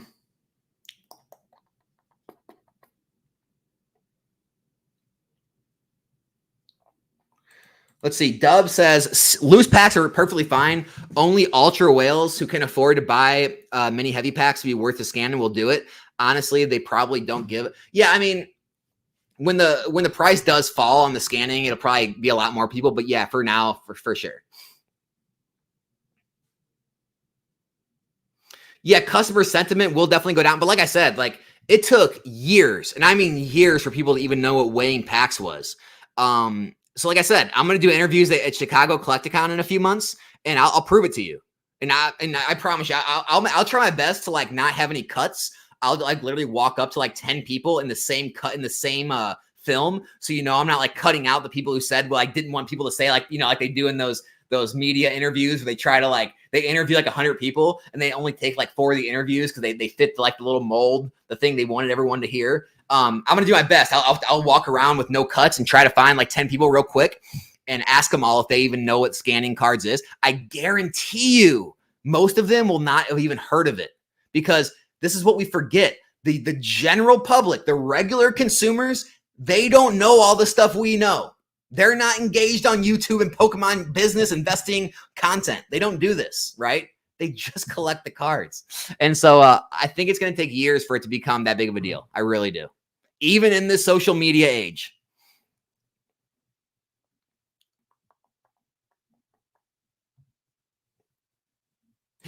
Okay, J Love is creaming his pants at this news, dude. He is. I've already seen. I've clicked on some of the content. It is funny. I just laugh at it. It is funny how like all the anti-investor bros, they're like, they love when this stuff happens. Like, oh man, it's just like, and then it's the same thing when stuff goes up in value, like when Evolving Skies went to like from 4 to 700, then all the investor bros like strike back, like, oh, we told you so, everything's going up, you should have invested. It's just so funny, man. This hobby, honestly, if you stop taking it so serious and you just like step back and look at everything for what it is, it's so freaking stupid, man. It's just like, you just have to laugh at all these people. All you can do is laugh. Oh, by the way, some other fun stuff at Collecticon. I met PokeRev. I met Cool Trainer Ryan in person. There's, again, normal dudes. Like, luckily, I caught them before like the big giant crowd formed around them, which it did. But for the rest of the time they were there, they had like a crowd following them. Luckily, I like must have been like right when they walked in or something. But I got to them early. I was able to like go talk it up with them for a few minutes each. And dude, just normal dudes. Like me and Ryan were in each other's throats. Everything was cool. And it's just, but like people online build this whole, like they build up this big thing. Like, oh my gosh, it's gonna be crazy, and it's never that big of a deal, it really isn't.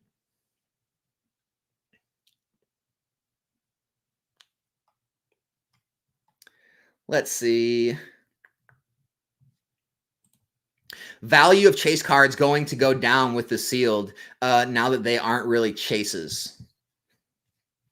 I mean, they're still chases, right? They're still 1 out of 900 packs or whatever. So it's like you got to scan a lot of boxes before you find one. I don't know, man. We'll see. We'll see. I don't think it's gonna be that big of a deal.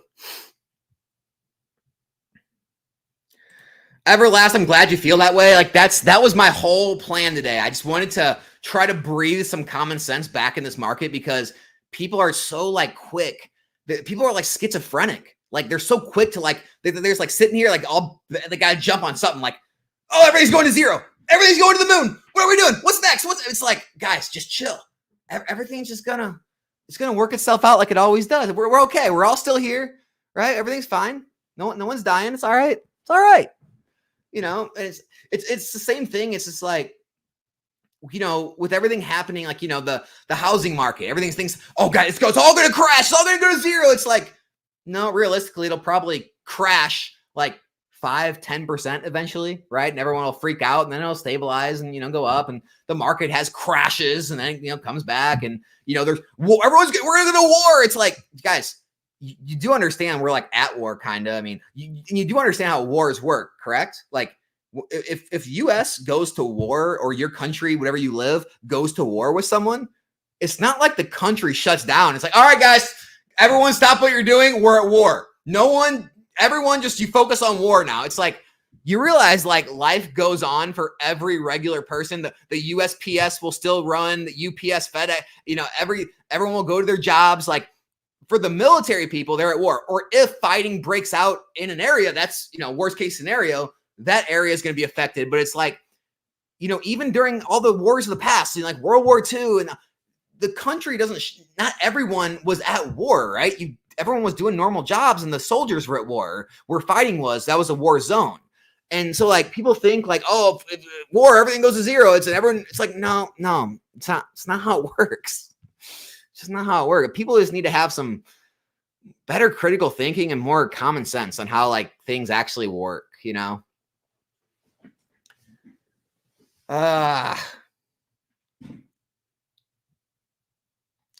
Scanning puts a soft ceiling on values and profits.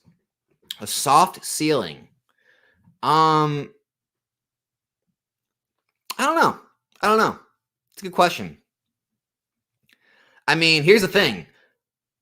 Light packs have rose in value since I've been in the hobby. So how can light packs go up when people know there's nothing in them if it's all about what's inside? You see what I'm saying? Like, as the value of sealed product goes up, like boxes and whatever, the packs rise with them.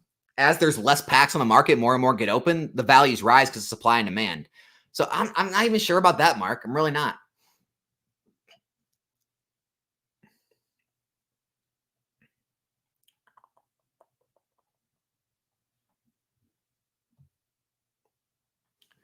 Yeah, for MTG with the serialized cards, that's brutal. Like they're gonna have to come up with some way to stop it for the serialized. The sports market, MTG, these serialized markets, that's gonna be rough, a lot more rough because those gains are so much more exponential. Like you're talking multiple 6 into this, you know, or multiple 5 into the 6 figures, sometimes the 7 figures on what these cards go for, these 1-of-1s and stuff. And so, yeah, that's going to be a lot more at risk than like a modern Pokemon card, for sure.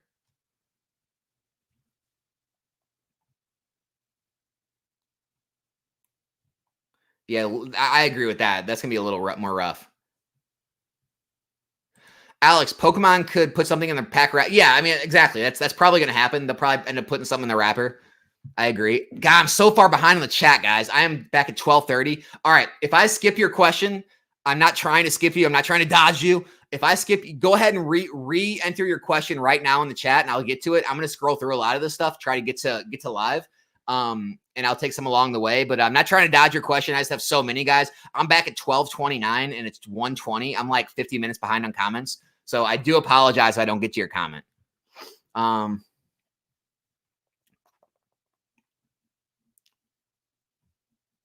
I agree with your take until the technology of scanning becomes obtainable to the average high-end collector. Everyone who's a broke collector is just effed.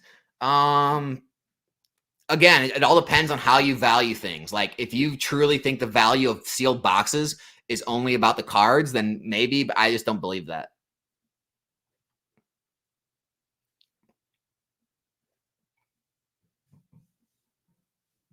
I mean, honestly, I would love to prove this. Like I would love to, take a scanned box and say, hey, this box of Paldea Evolved does not have a Magikarp in there. I've scanned it. And then put it at auction. I guarantee you it still goes near market price. Guarantee you. Like it's not as big of a deal as you think it is.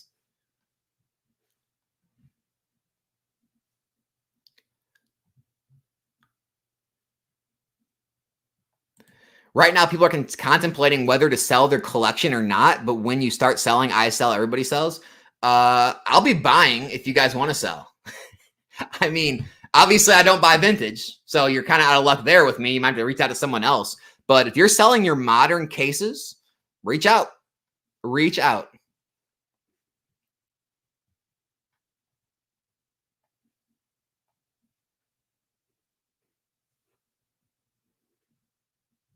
People expecting scanning to be like Smallville X-ray vision. Dude, I loved that show, man. Like you can see whatever car you went through the pack and booster box. Dude, that was a good show, man. I liked that show when I was growing up. Yes, vintage is going to be affected. I mean, it just is what it is. Vintage heavy packs are going to be affected. Take it or leave it. It is what it is. Paprika. What's the best card in your collection? Your most expensive card? I just sold it. It was that Latios, actually. Yeah, that was my most expensive card. I had a first edition base set Blastoise PSA 9. I sold that last year for I think 4,200. I think I got 4,200 for that. That was my most expensive card before that. I don't hold on to a lot of real expensive cards. Most of my money is in sealed product, as you know. Right now, my most expensive card left, probably not that much. Like honestly, like I just don't hold a lot of expensive slabs, right? Like, Moonbreon's probably the most expensive. What is that? Like, what's it down to? I don't even know what it's down to now. 1,400, 1,300, something like that. I just don't hold on a lot of expensive slabs. I sell them, right? I sell slabs. I buy sealed product to hold. That's kind of that's what I do.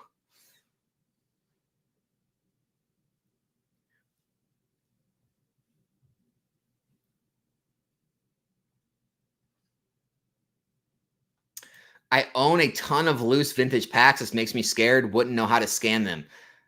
Jimbo, if you're serious, man, if it was me, I'd be selling. If I had heavy packs, I'd be selling. Because yeah, I mean, I think it is going to start affecting, depending on what packs you have and how expensive they are. It is going to be a thing, man. I know it's hard to say, dude. It just is. I mean, you're going to have to make a decision, I think. I'm not trying to again, be an asshole. It's just, I'm trying to be real with you, man. I think it's going to be a thing for vintage packs. And again, if some of these modern packs get to the point where they're expensive enough and the hits inside are valuable enough and the scanning gets to a point where it's cheap enough, that they could be affected as well. But for the time being, I think modern's pretty safe. But man, yeah, vintage, I'd be worried about. Best pickup in New Jersey? I didn't really pick up any. It was honestly, my best pickups were the sealed boxes. I picked up XY and Sun and Moon sealed boxes. Like cards, I didn't really pick up that many cards. I did get a full art Lysia, from Sun and Moon that I think might be 10 that I picked up. Picked up some more tag teams, some more XY. Oh, I did pick up an Evolutions Charizard Hollow. That, man, it looks good. It might have a chance at a 10, a little off center. Not bad, though. Otherwise, it's clean, so I might have a shot at an Evolutions PSA 10 Hollow Charizard. But, and I picked, like I said, it was just some XY Sun and Moon stuff, really. Nothing too crazy. Like I said, I didn't have a ton of time to walk around as much as I wanted to. I filmed some content. I talked to a whole bunch of people. I hung out with Nick, Pokemon Plumber, for a while. Then all of a sudden, the day was over. Went back Sunday. we left like halfway through because I had to drive to Connecticut that day. And so it went so fast. I didn't get to source as much as I usually do. So is what it is.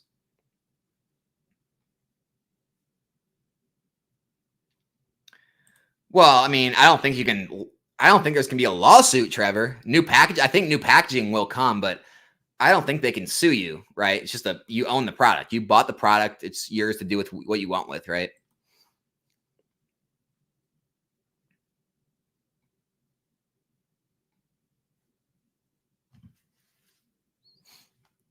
And then I bought tons of stacking tins with LO and Chilling Rain for super cheap, around $250 a pack. I broke them all down to loose packs around $450. Am I in trouble? No, man. I think you're good. It costs more to scan than it's worth. I mean, I do think eventually though, it's like I've always said, you're gonna want boxes. You're gonna want cases. Everyone like, playing that game like you were talking about, where they're trying to buy all these random products, these tins and these stacking tins, these collection boxes, and this or that, and trying to break them down and have all these loose packs. I think eventually that will get a little played out, and people will start not trusting it as much, especially if it gets real cheap to scan. I mean, I stand by boxes. I think you should buy boxes. I think you should hold boxes. Cases are even better. That's what I stand by. I would buy booster box cases above anything else.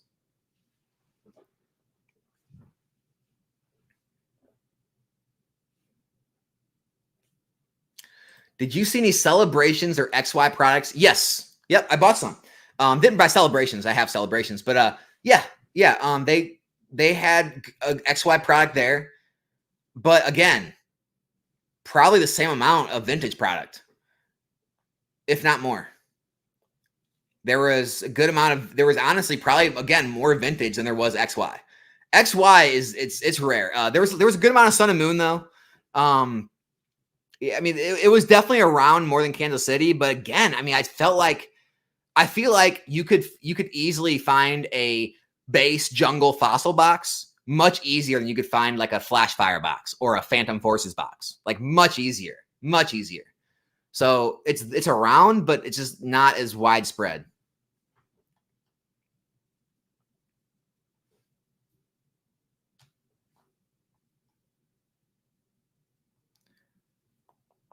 Gosh, I can't even. The chat, it's too much, guys. I can't get through it. I'm trying my best to get through it. All right, I'm gonna just do some rapid fire answers. I'm not gonna like talk through them too much. I'm just gonna start answering them rapid fire. So here we go. Hell yeah, I'll be at Chicago. You said it was $10 per picture, right? $50 for autos. No, man. Come up, say hi. Everything's always free. What do you think of XY full arts? Worth investing? Absolutely. I think they're already rising a ton. Could be a little late right now, but I think they'll still continue, especially if they do the megas in Sun and Moon or in Scarlet and Violet. How long until Pokemon Company starts putting in some kind of foil? Yeah, I mean, I think it'll eventually happen where they stop this. Let's see. Sounds like the opening ceremony at the Olympics, New Jersey. Oh, dude. That's pretty bad. Like, that was pretty bad. I mean, I know everyone's got different beliefs and religions, but man, like, that's bad. I mean, even if if they did some kind of like mockery of like any other religion, even I would say that's bad. Like, it's to the point where it's too obvious at that point, right? Pretty bad. Just a general inquiry based off of what you would do. If you had a few high value items in your PC, would you scan them out of curiosity? Man.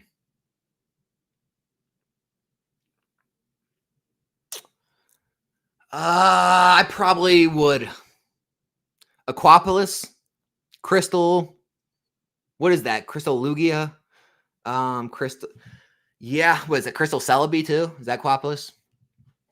I mean, yeah, I would probably scan them. I probably would. Car quality, I mean, damage or degraded image. Yeah, who knows about the conditions of them? Yeah, Don, I don't know if you were here when I said it. I did get my package. I'm going to reach out to you afterwards. I'll text you. We'll talk about it, man. I appreciate you once again. Should I liquidate my loose Sword and Shield packs? No, man. I think you're okay. I think you're okay on those right now. English 151 confirmed a long time ago here in Europe. I wonder why it took so long for America to get confirmation. Your average player, the markets are not connected. UK, Australia, US, we do not get the same prints. We never have, right? I mean, that's the reason Fusion Strike and Chilling Reign were in stock in like UK or was it Australia, and they were already out of stock here, and it's always vice versa. The markets are not connected like people think they are. Just because they're printed in the same language does not mean they're released in the same ways. So yeah. Hey, Risen Sparrow. Uh-oh, what'd I do? Did I miss this? Pablo? Appreciate super chat, man. If any of you are scared of losing on your vintage sealed booster boxes, I'm more than happy to take them. Just kidding. Oh, that's funny. Where was I? Dang it, I lost my spot. I'm sorry to that comment. Dang it. Ryan Hill said, just found this channel the other day. Hey, glad you found the channel, man. Thanks. Let's see. Did you see OKJ Love's latest few videos? Seems like he's acting as a consultant promoter for them. Perhaps he sees this as a way to get rid of the deluded investors and vindicate his position. Yeah, I'm sure Jay Love's, on his soapbox right now. He's so happy. He's, I think it's all going to blow over. I don't think it's going to be that big of a deal. And maybe me and him can have another talk later on and talk about it. But he's having his time in the sun. He obviously feels very strongly about, investors. A lot of people in this community do. No one should make any money except Pokemon, right? It's okay if Pokemon makes billions of dollars, but no one else should be able to make any money. And he's very about that position. And so, hey, I'm happy he's having his moment to shine and get some views, and, good for him. I'm not against anyone, guys. I'm happy for everybody.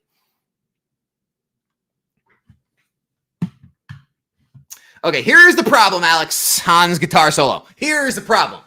For now, only affect vintage over time. Cost of scam packs will come down. More competition in space. That could definitely start to hurt modern booster boxes. I don't think so, man. I really don't think so. It's going to remove more boxes from the markets. What it's going to do, it's going to make them even more scarce. And so if people start scanning Team Up and Flashfire and Phantom Forces and Cosmic Eclipse to get like the main hits, it's just going to make those boxes probably go up. Like, again, you can have the beliefs you want. I've seen proof of this. We've seen proof of this since the beginning of Pokemon. Boxes are not valued by the estimated value of the cards inside. They're valued over the sealed nature. The same way you want to collect a card or you want to collect a PSA 10 card, I want to collect a box. And I've said it a million times. If someone said, Alex, you can have a sealed first edition base set booster box or a PSA 10 first edition base set Charizard, and let's assume they both cost the same exact amount at the current time in the market. I know they're different. Let's just say they're both worth 300 grand, arbitrary number. I would take the box. That's just me. And there's a lot of people out there who feel the exact same way. There's other people out there that say, why would you do that? That's the card you're chasing. I would want the card everyone's chasing than having the box that may not even have that card in it. That's not what it's about. I value the collectability. I want that sealed box. That is cooler to me than a card in a piece of plastic. And people don't understand that. They only see the cards because they're not sealed collectors. What you have to understand is sealed collectors, they want the box more than the cards. So that's what you have to understand. So that's my belief. That's my thesis. That's why I don't think it's going to affect it the way people think it is. I think heavy packs are one of the only things in danger. How do you feel about market on alt arts? Charizard V from Brilliant Stars just goes crashing from 200 to 135. Everything goes down. Is it worth time to pick up alt arts now? Wait till November, December. Yeah, I mean, could definitely be time to nibble. I mean, when things are down, that's always when you want to be buying. Again, it's not for everything. It's not just to say, hey, something's down. That means it's got to be a buy. No, not everything recovers. When it comes to alt arts, right? Some of the most chased after cards in all of history. When it comes to Charizard, the top hit of all of Pokemon, yeah, I think that is a good pickup, in my opinion. I think that will recover in time. I think Alt-Art Charizard will be a thing in the future. I never said there are no trusted sellers. What I'm saying is every trusted seller cannot verify every single thing they have. I mean, we've seen PokeRev, we've seen TCA Gaming, we've seen the top people in this hobby get fooled by sealed products. You cannot guarantee a sealed product. Now, maybe with these scans, we can start getting better with it. Maybe now we can guarantee it. But up until these scans, you could not tell me I bought from, this big seller and there's no guarantee. I don't care who it is. Everyone can get fooled. And so it's not that they're not trusted sellers. Now, a trusted seller would say, hey, I understand. They fooled me too. Here's your money back, right? That's what a trusted seller does. But to tell me that it's a silly concept to say someone can guarantee, it's not a silly concept. There's trusted sellers, the biggest stores in the world, buy from tons of different people with the product they have on their shelves. They didn't buy it all from distributors, right? And so I think you need to think about that a little deeper, Matthias.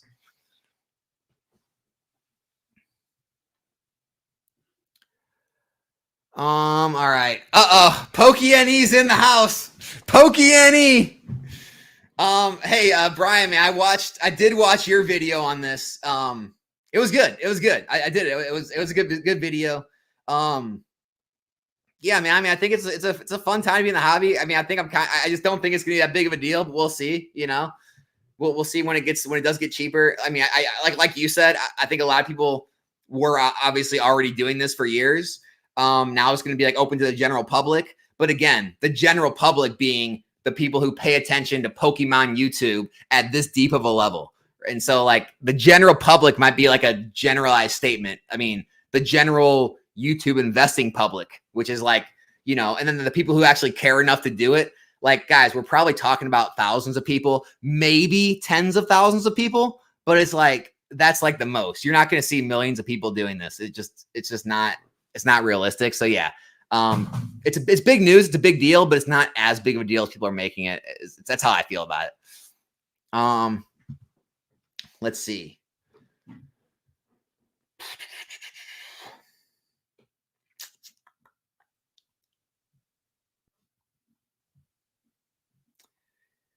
Predictions on when we see the first X-ray picture on eBay? Probably coming up here soon. Pokemon investors are not even a noticeable blip on their radar. On whose radar? Guys, you can't trust anyone. Please tell me all your vintage heavy packs, please. Your average player, I know you're saying that as a joke, but dude, you really should think about that. You really honestly should think about it. I know you're all about vintage and you're not really about modern, and I understand. I know me and you butt heads, but dude, you got to at least step back and see vintage heavy pack sellers. It's going to get rough in the years to come, I think.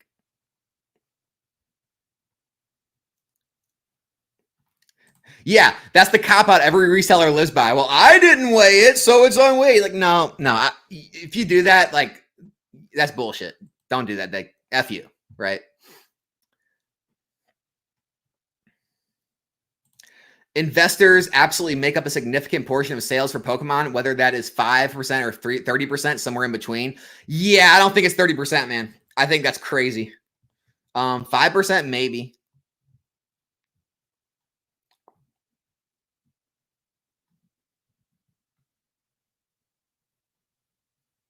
Put that on a shirt, Alex. Play stupid games, win stupid prizes. with the picture of the scanning machine. Oh, it's funny.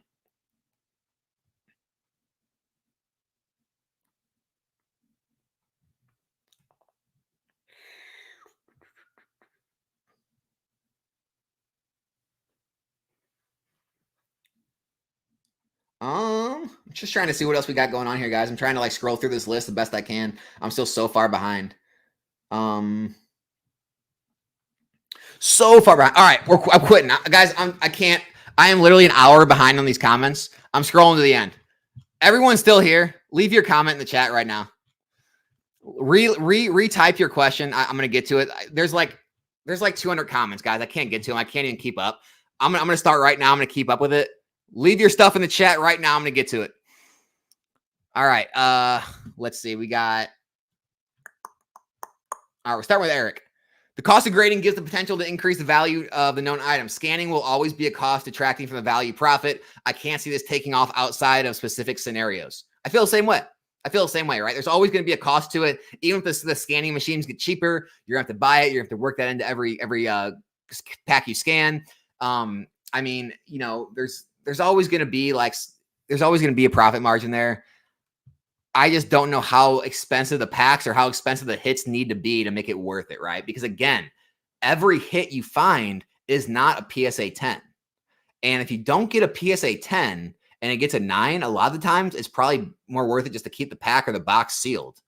And so I think people are overthinking this. They're letting their emotions get the best of them. That's how I feel like it. Appreciate you, man. I'm happy to be back. Can't wait to get back on the grind. I tell you what, though, it was nice to kind of take a break. It was nice to like not fill my head with the YouTube Pokemon space and just be out in the real world. Man, it really brings back perspective. Honestly, I think that's the biggest thing that's going to help me. It brought back so much perspective. And that's why I'm sure a lot of you noticed I didn't answer any YouTube comments. I didn't answer any Discord or Instagram messages, really, one or two here or there. I really tried to detach. I didn't watch YouTube videos. Me and my wife, we just, other than being at CollectCon for 2 days, otherwise, I didn't even look at Pokemon stuff. I was just out in the world golfing. I was doing some jiu-jitsu. I was walking around the city. I was, Atlantic City gambling. I was just out enjoying life. And man, it really puts things in perspective, like how the stupid things we let like get to us, like all this stupid Pokemon like drama and stuff. Like that's the biggest thing that it's going to do for me. It's like, just looking how stupid everything is. Like everyone's talking already in this chat. Like, did you see OKJ Love's video? No, I didn't. I'll watch it though. I'll laugh at it. And like who cares, right? Did you see what this guy said? That guy. Okay, cool. Good for them. I'm happy. Hope they get some views. I hope they do well. Like, but as far as like anything anyone's saying is going to like make me like rethink my entire investment strategy and sell everything I own. Like, no, I'm going to stay in my house. I'm not going to go live in a cave. I'm not going to start, cooking my food over a fire from an animal I just speared. I'm just go to the store and buy it. It's all right. We're good. We're all right. Fair points. At this point, I just hope no one takes the check. Gonna ruin reputations. Takes the check. He says takes the check. Yeah, man. I mean,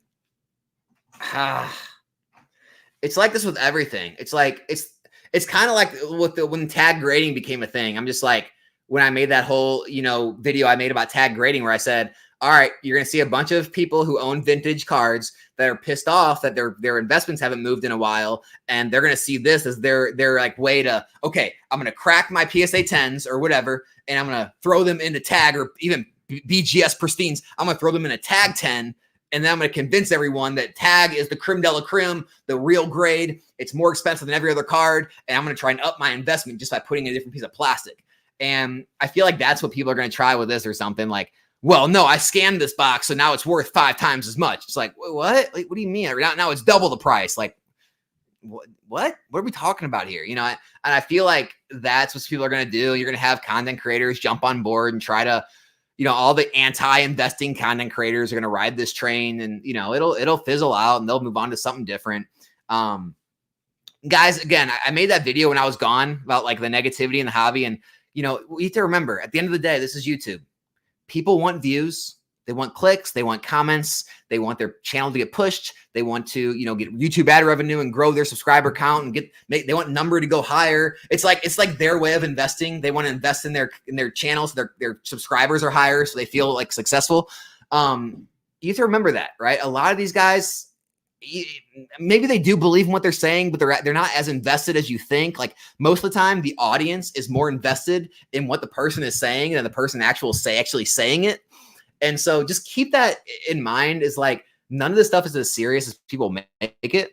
At the end of the day, it's people just talking on camera because they want views, they want content, they want the channel to grow. It's a news story, so it's easy to talk about. Maybe like OKJ Love, it's something that finally fits in with his narrative, what he believes. So he's really going to jump on board with it because he really believes in that, and that's cool. Like that's good. Like, that's what people do. They believe in something. They attach themselves to companies or products that support their beliefs and what they. There's nothing wrong with that. Just like don't take it too far. Don't buy into the stuff too deeply. That's all I'm saying. It's just YouTube. It's just content. Don't let it affect like any major decisions off just one news story.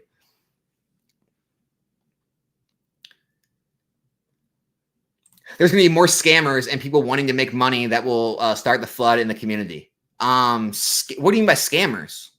How are you going to scam someone? Like, I don't really know where scamming fits in with scanning your cards though. Like selling a fake scan. Like, I mean, I guess that could be a thing. Yeah, that's gonna be weird. You just actually made a great point. All right, hold on. Let me go back to that, Michael. Hold on. BKO.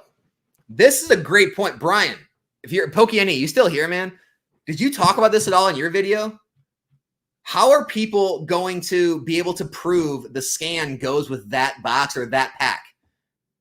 I guess the scanning company is going to make a way to like do it. But like, I mean, I guess they're going to like put like a tamper-proof seal on the box, like with some, they're going to have to do some way to make sure. Cause like, why couldn't you just fake the paperwork? Like, are they going to have like a COA with like a seal like stamped into it or something? Like, how are they going to prove that scan goes with that pack or that box? That's actually an interesting thought. That's something we need to think about. How can you prove what scan went with what box? That's interesting. The YouTube investor circle is way smaller portion of the market than we think. Yeah, 10, 20,000 people. Exactly. It's not. And here's the thing, like, you know, it's the internet, guys. So everyone you see talking on Discords and Instagrams and comment sections, and they all want to say, I've got, 50 cases of evolving skies in my basement. Most people saying that don't. Most people who talk about these big positions they have don't have them. It's the internet. Everyone likes to troll. Everyone likes to talk bigger than they are. Everyone's got 10 Lamborghinis in their garage and stuff like that. They're going out with 10 hot chicks around the town. The reality is, guys, there's so many less people doing it than say they're doing it. And the people who are doing it at much smaller levels, and they're acting like they're doing it. And so, yeah, man, it's so overblown that everybody's doing this. It's the most ridiculous thing I've ever heard. I mean, take out that whole like meme of like, hey, I'm going to go ask 100 people in public if they invest in Pokemon, and most everyone won't even know what that is, right? Take it one step further. Go ask people at Collecticon if there's people investing in Pokemon. A lot of the people at freaking Collecticon don't invest in this stuff. They're freaking casual collectors, guys. It's not as big as you guys think. It really isn't. That's why it works.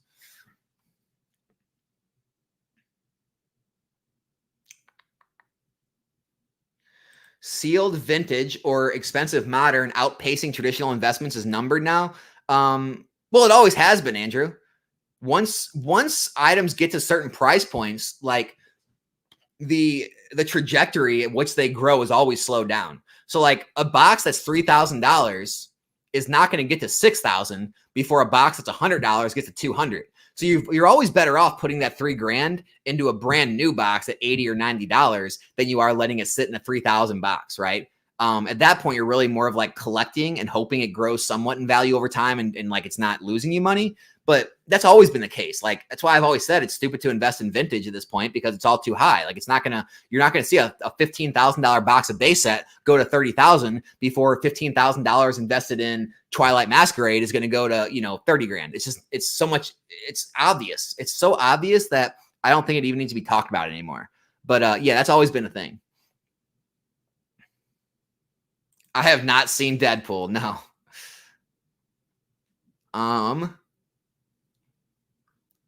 Do you think this makes the price of high-end 10s rise? No, I mean, if anything, it's going to be more getting open, more getting graded. It's going to rise the pop reports. But no, I don't think it's going to make the cards rise, no. The alt art market, I think it's a good buying opportunity again, right? It's at its cooling off period. I think we're reaching buying opportunities. If you're looking for alt arts, could be time to buy. Everyone is irrational. It's been happening for decades in the stock market. People have no patience and panic with every little thing. 100%. 100%. MJ Holdings been scanning for years. Jester, I bet that's 100% true, man. I bet you are spot on with that. PokeGoat, Alex, what's going to be the next play? But for real. I'll have videos coming out this week, man. I'll have videos coming out this week, what I think. What price do you think the Squirtle and Bulbasaur IR settle at after they have positive impact from Stellar Crown investing? Man, it's hard. It's so hard because the trend has been the top IRs all spike after release. And so I don't know, man. You know, we've seen it with like the Ghastly. We've seen it with the Eevee. We've seen it with the Groudon, the Tyranitar, the Raichu, the Magikarp. It's like the top IRs have done extremely well. So I don't know, man. Maybe they drop at release, but then have a rise after release. It's hard to tell you. It's hard to tell you on that one. Rumor is the iPhone 18 will come equipped with a trading card scanner built in. Oh, that'd be awesome. That would be next level, truly. I came in late just trying to understand what scanning is in terms of Pokemon cards. Yeah, Joey, so apparently people are putting their packs or boxes through CT scanners like you'd see at a hospital to detect what's inside the pack, you know, to get an outline of the cards. You can kind of tell what the hit is. And apparently it's working pretty decently and people are freaking out about it. So that's where we're at. Will affect vintage singles? I don't know, man. If anything, it'll affect them negatively because there'll be more on the market, more available, and there's not a lot of demand going back there. So more supply, no more demand. But I don't think it's going to affect it. It's not going to affect them a great deal, I don't think, because here's the thing. Like, again, there's very few cards that are a positive ROI that are opened, right? Like, if you buy a vintage heavy pack, I believe it's just the Charizard. I don't think there's any other raw card in that pack that's worth more than the pack. So it's like, I don't think a lot of those packs are going to get opened. So maybe more of the top hits, but I don't think there's going to be a lot more other cards in the market. So I don't think it'll have that big of an effect on vintage singles, no, except the top hits that get opened. Appreciate you, man. Yeah, I have a Discord. It's in the description. It's in just scroll down the description of the video a little bit. The link is in there. It's free. I do have a Patreon one, but that's cost money. So the free one's in there though. Did you watch the UFC? Dude, I missed the UFC. I missed the Jake Paul fight. I missed everything. I missed the scanning news drop. You know, I just literally, I missed, I go out of town. I go on vacation one time this year and all hell breaks loose. So here we are. Won't this make the new gen of cards, new packaging material? It happened, mapping. Yeah, Aaron, I think it's going to change the way Pokemon packages and does things 100%. So, but all these previous boxes will all obviously be scannable. But yeah, I think they'll come out with a new thing to stop it. Pokemon's not stupid. All right, real talk. I and many others need to be reminded of the real world. I'm going to try to remember that. Dude, Brian, guys, I mean, I'm sure everyone here is subscribed to PokeNE. If you're not, go subscribe. This guy, he's a madman. This guy works harder than pretty much anyone I know in this community. I mean, sometimes you're dropping like 3 videos in a single day. You're always posting shorts. You're advertising your business on every social media. You're freaking like running your business, shipping hundreds of boxes a day, whatever you do, dude. Like, I honestly, I mean, you're still finding time to hit the gym. Like, dude, I don't know how you fit everything in one single day that you do. And a lot of your videos you edit, you make cuts and stuff. I don't know how you do it, dude. So like, man, you're a true beast. And yeah, guys, go support PokeNE.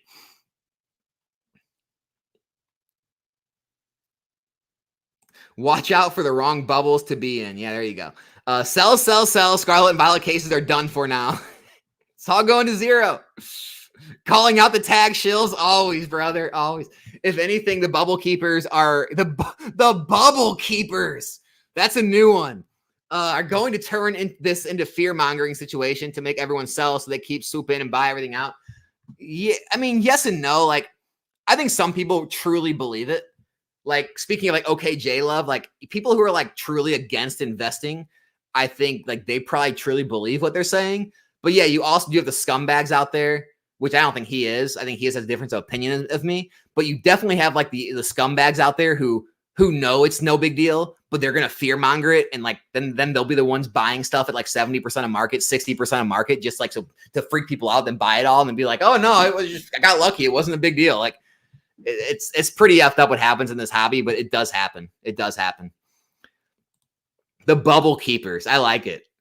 I like it.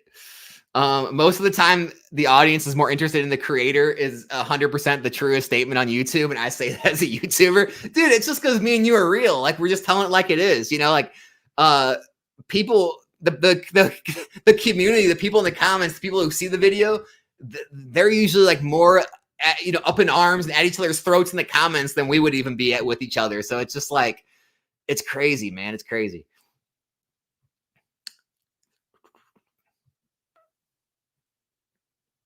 The profit margins aren't even worth it for all the effort. Why not get a real job? Why not get a real job? Or put all this effort into something honest? This is so annoying to hear. Not going to have any effect long term.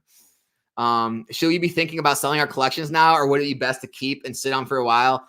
Redneck, like I said, man, if you're in vintage heavy packs, I would probably consider doing something with those. Maybe scanning them yourself if you want to try and get the hits. Maybe selling them before the news really breaks and gets more widespread and people really start questioning their purchases. But I think vintage boxes, you're fine. I think modern, you're fine. I don't think it's that big of a deal. I think vintage heavy packs are going to be the biggest issue. That's gonna be the ones people start to question. Like put it this way, myself now. Why would I walk up to a booth at Collecticon and buy a heavy pack to open? I mean, I have to already think that, okay, you just went through your base set first edition packs and took out every Charizard and Blastoise. Like that has to be in the back of my head, right? And the same thing for like, oh, I want to open a Neo Destiny pack. My head has to tell me, okay, every Shining Pokemon's gone, right? I want to open a Deoxys pack. Okay, all the Gold Stars are out of these packs. Like that has to be in the back of your mind. And if it's not, you're just being naive. So I think vintage heavy packs may be a little harder to sell. That's the only thing I really think it have an effect on, in my opinion. Based on the yellow list, the scanning company doesn't have shit for procedure. They don't even know that, but they will figure it out because that will be a problem if they don't. Yeah, like that company maybe won't. Maybe another company will come out and they'll be better than the last one. Like it'll get put together correctly. Like someone will do it professionally, but they're gonna have to find a way to make sure it's not like you can't cheat the system. Because I mean, here's the thing. In my head, I'm just thinking, okay, so how do you prove that pack or that box belongs to that scan? Is there some type of seal they put on there? Is there some type of like non-tamper sticker? Like there's got to be a way they can guarantee it, because otherwise, I mean, you could people are gonna scam this left and right.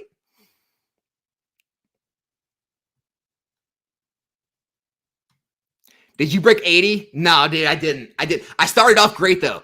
I started off birdie, par, birdie, and then it just went down. I say downhill. It went downhill from there. I finished at 84, I believe. You got to remember, this is my second round of the year. I have no time this year. I've been so busy building this up and the streaming, and this is a bad year for golf. I'm gonna play a few more times this year. I think next year I'm gonna try and take it serious again. I'm gonna start playing more because I really do enjoy it. I'm gonna like dedicate more time to golf next year. Because I think I'm gonna like dedicate less time to training, like mixed martial arts, and more time to golf, just because I enjoy training. I enjoy rolling and sparring, but it's like, it's not as enjoyable. It's much harder on your body, and I don't know. It's like I feel like golf's gonna be. I haven't golfed like seriously in a long time, but no, I did shoot an 84, so not bad, not bad.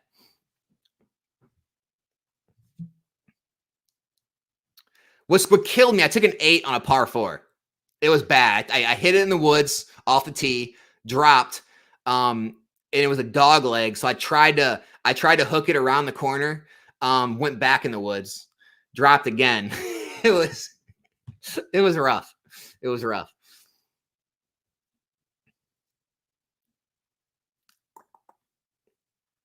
Off topic, but Sword and Shield cards are falling. Do you think some of the bigger alt arts will go back up? Yes, I do.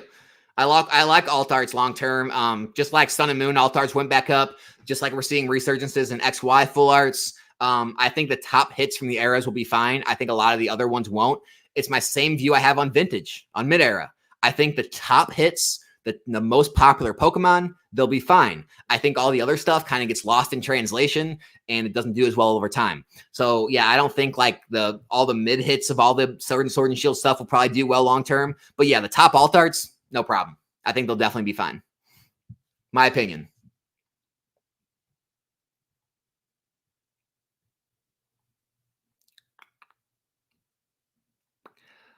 Um, I'm more than sure that people in the Pokemon company are already working on how to screw these machines. Yeah, 100% they are. Pokemon knows about this.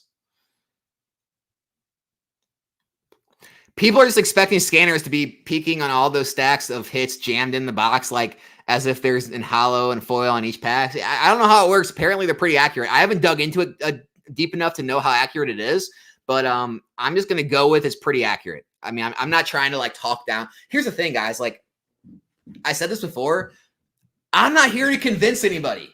I'm not here to change your mind. I'm just here to give you my take. I'm not trying to talk down the technology. I'm sure it's there. It's going to be there. I'm sure. Let's just pretend they can tell you with certainty what card is in the pack.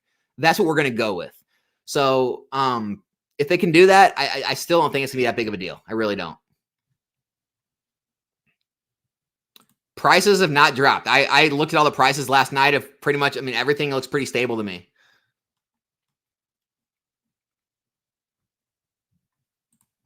Current company is also gone within 6 months, probably quicker. A new one with their shit together will indeed swoop in and do things right. I agree with that. Yeah, I agree. The first to market people, they didn't put enough thought into it, did they? Yeah, I think someone will come do it right. 84, second round of the year ain't bad. If you're in the PNW, sometimes we should get around it. Yeah, absolutely. Like, if not this year, next year, man. I'm gonna plan on doing some traveling for golf next year, and I want to kind of see how good I can get again, because it's like my game. I mean, I'm not scoring obviously because I just haven't played. So like my short game, my irons aren't hitting the greens like they should, but like my distances, like I'm not like Bryson DeChambeau level, but I mean my distances are up there, like with it, like most pros. I mean, we one of the birdies I got, I drove it was like a 330 yard short par 4. I drove the green. I was just off the left side of the green. Like, my irons are pretty up. I mean, like all my distances are basically up where they need to be. And so I just kind of want to see how good I can get again. Like I said, when I was younger, I was really serious with it. Like I was in that junior PGA league. I was at the range like 3-4 times a week. I always got at least like three rounds in a week of 18 holes. Like I was practicing playing a lot and I got really good, and I just haven't had the time to do it. But I think I'm going to, now that things are kind of getting more established, like with the business and everything, I'm definitely going to make golf like a priority to try to get good at and see where I can take it again. But so yeah, man, for sure. We'll definitely get some rounds in the future. I know a few people want to play some.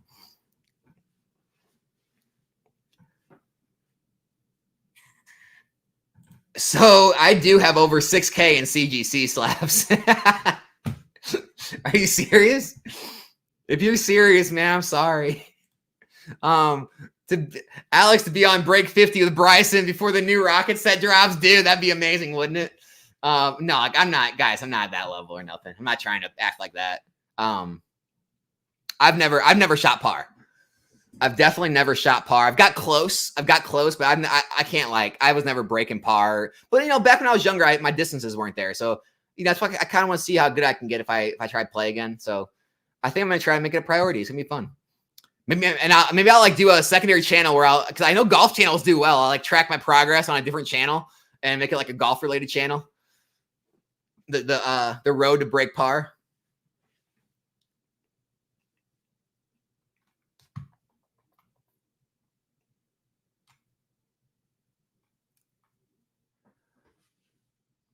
Is it a safe from an investment point of view that basically all full arts are worth holding onto?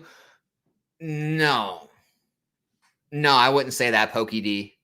A blanket statement like that? Absolutely not. PSA Beckett should have, first of all, Pablo, thanks for the super chat, man. PSA or Beckett should buy out those CT scanners and start grading booster boxes. I mean, it could be down the road now. Like now that they can like beyond the shadow of a doubt, like I guess almost guarantee it's not resealed or whatever, it's authentic. That could be a thing coming very soon. I agree. How's the Mega XY market? You going for raw or graded megas currently? The market's great. I mean, I made that video, hey, got lucky, right? Because you can't predict this market. I made that video months ago. And guys, I mean, I made that update video last week. I think I released it when I was on vacation, but like the mega market is on fire. I mean, some of those mega XY cards are up literally like 130%. I think that Rayquaza was. A lot of them are up like 50, 80%. Got lucky. I mean, I told everyone this is going to be a thing. Like I made videos about it. And now, people are going to say, it was a buyout. It's a scam. It's this. It's manipulation. I don't care what the hell people say it was. Anyone who bought in made money. So I don't know, whatever. Right. Like, I mean, it just is what it is, guys. Like, this market can be easy to read if you know what you're doing.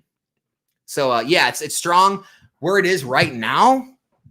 It's hard. Like it could keep going. Like if the megas actually come out, it could keep going, but it may be one of those things like where it's like the market, like a stock market, where it's like, you buy the news, then you sell the actual, like when it actually happens, right? Like, so it's like, or you buy the rumor, you sell the news. So it's like, the rumors come out that like a company's going to do something. So everyone buys in and runs it up. Then when the news actually breaks that like, oh yeah, it's coming out, then like everyone sells off.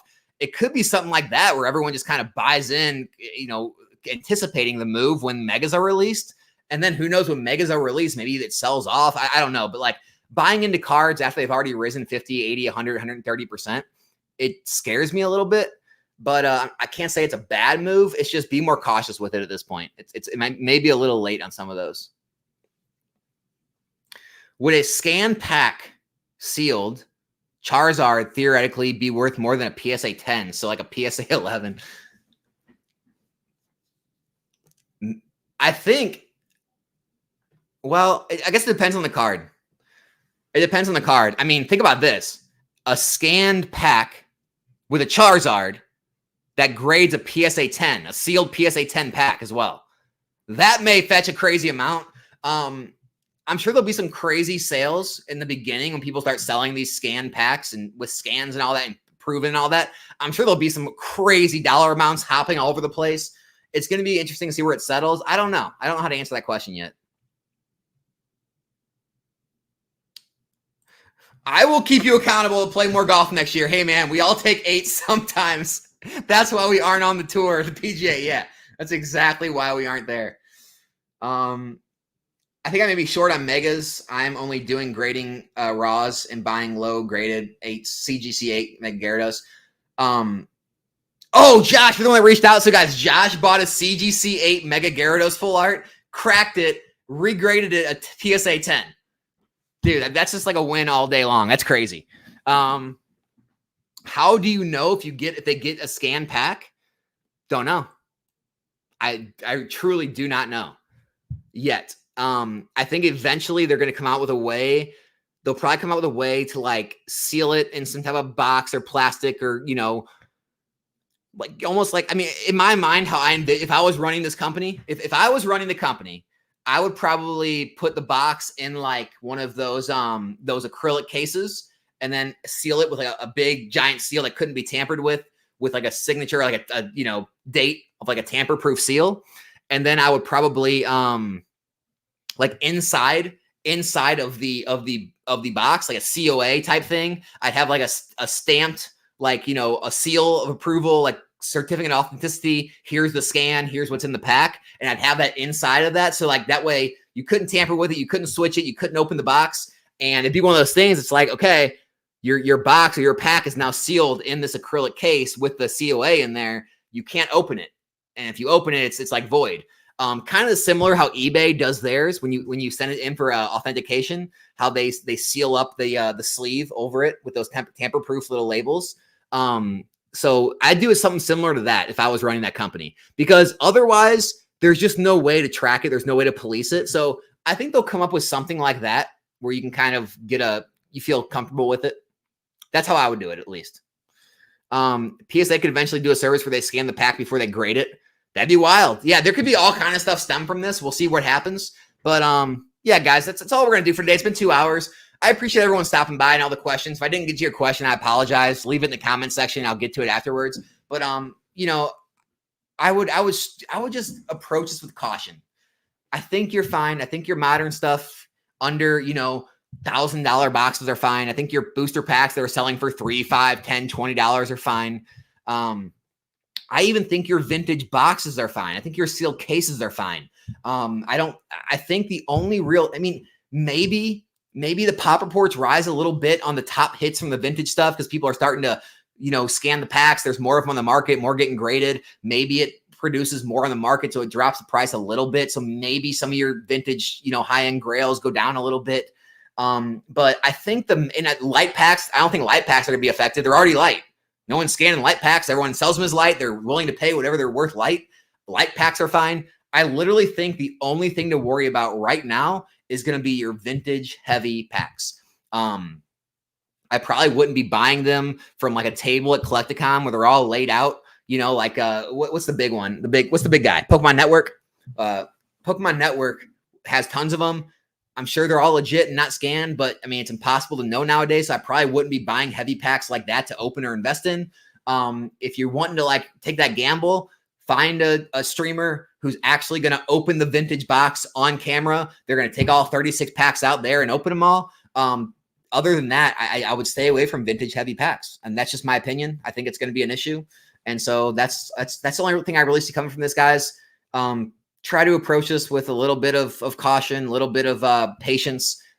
Don't have a knee-jerk reaction and sell everything you own. Again, I'm not trying to protect my heavy bags. I'm not trying to like get more people to invest in Pokemon. I'm not trying to like save the whole thing from crashing. I just don't see it as that big of a deal. And hey, if I'm wrong, guess what? I'm probably going to lose more money than a lot of you out there are. I'm sure some people out there have much bigger holdings than me. But look, put it this way: I'm not selling anything other than what I normally sell, like normally my streaming stuff, anything that I'm moving out of. Overall, though, I'm not selling anything. I'm selling PSA slabs. I'm selling singles. I'm streaming boxes that I sell. Maybe sometimes I sell a random set here and there that I'm moving out of to move into another set. Overall, though, I'm not selling my sealed collection, my sealed investment. So that's what I'm doing. Hope it helped. Hope the stream, brought a little bit of normalcy to all this topic.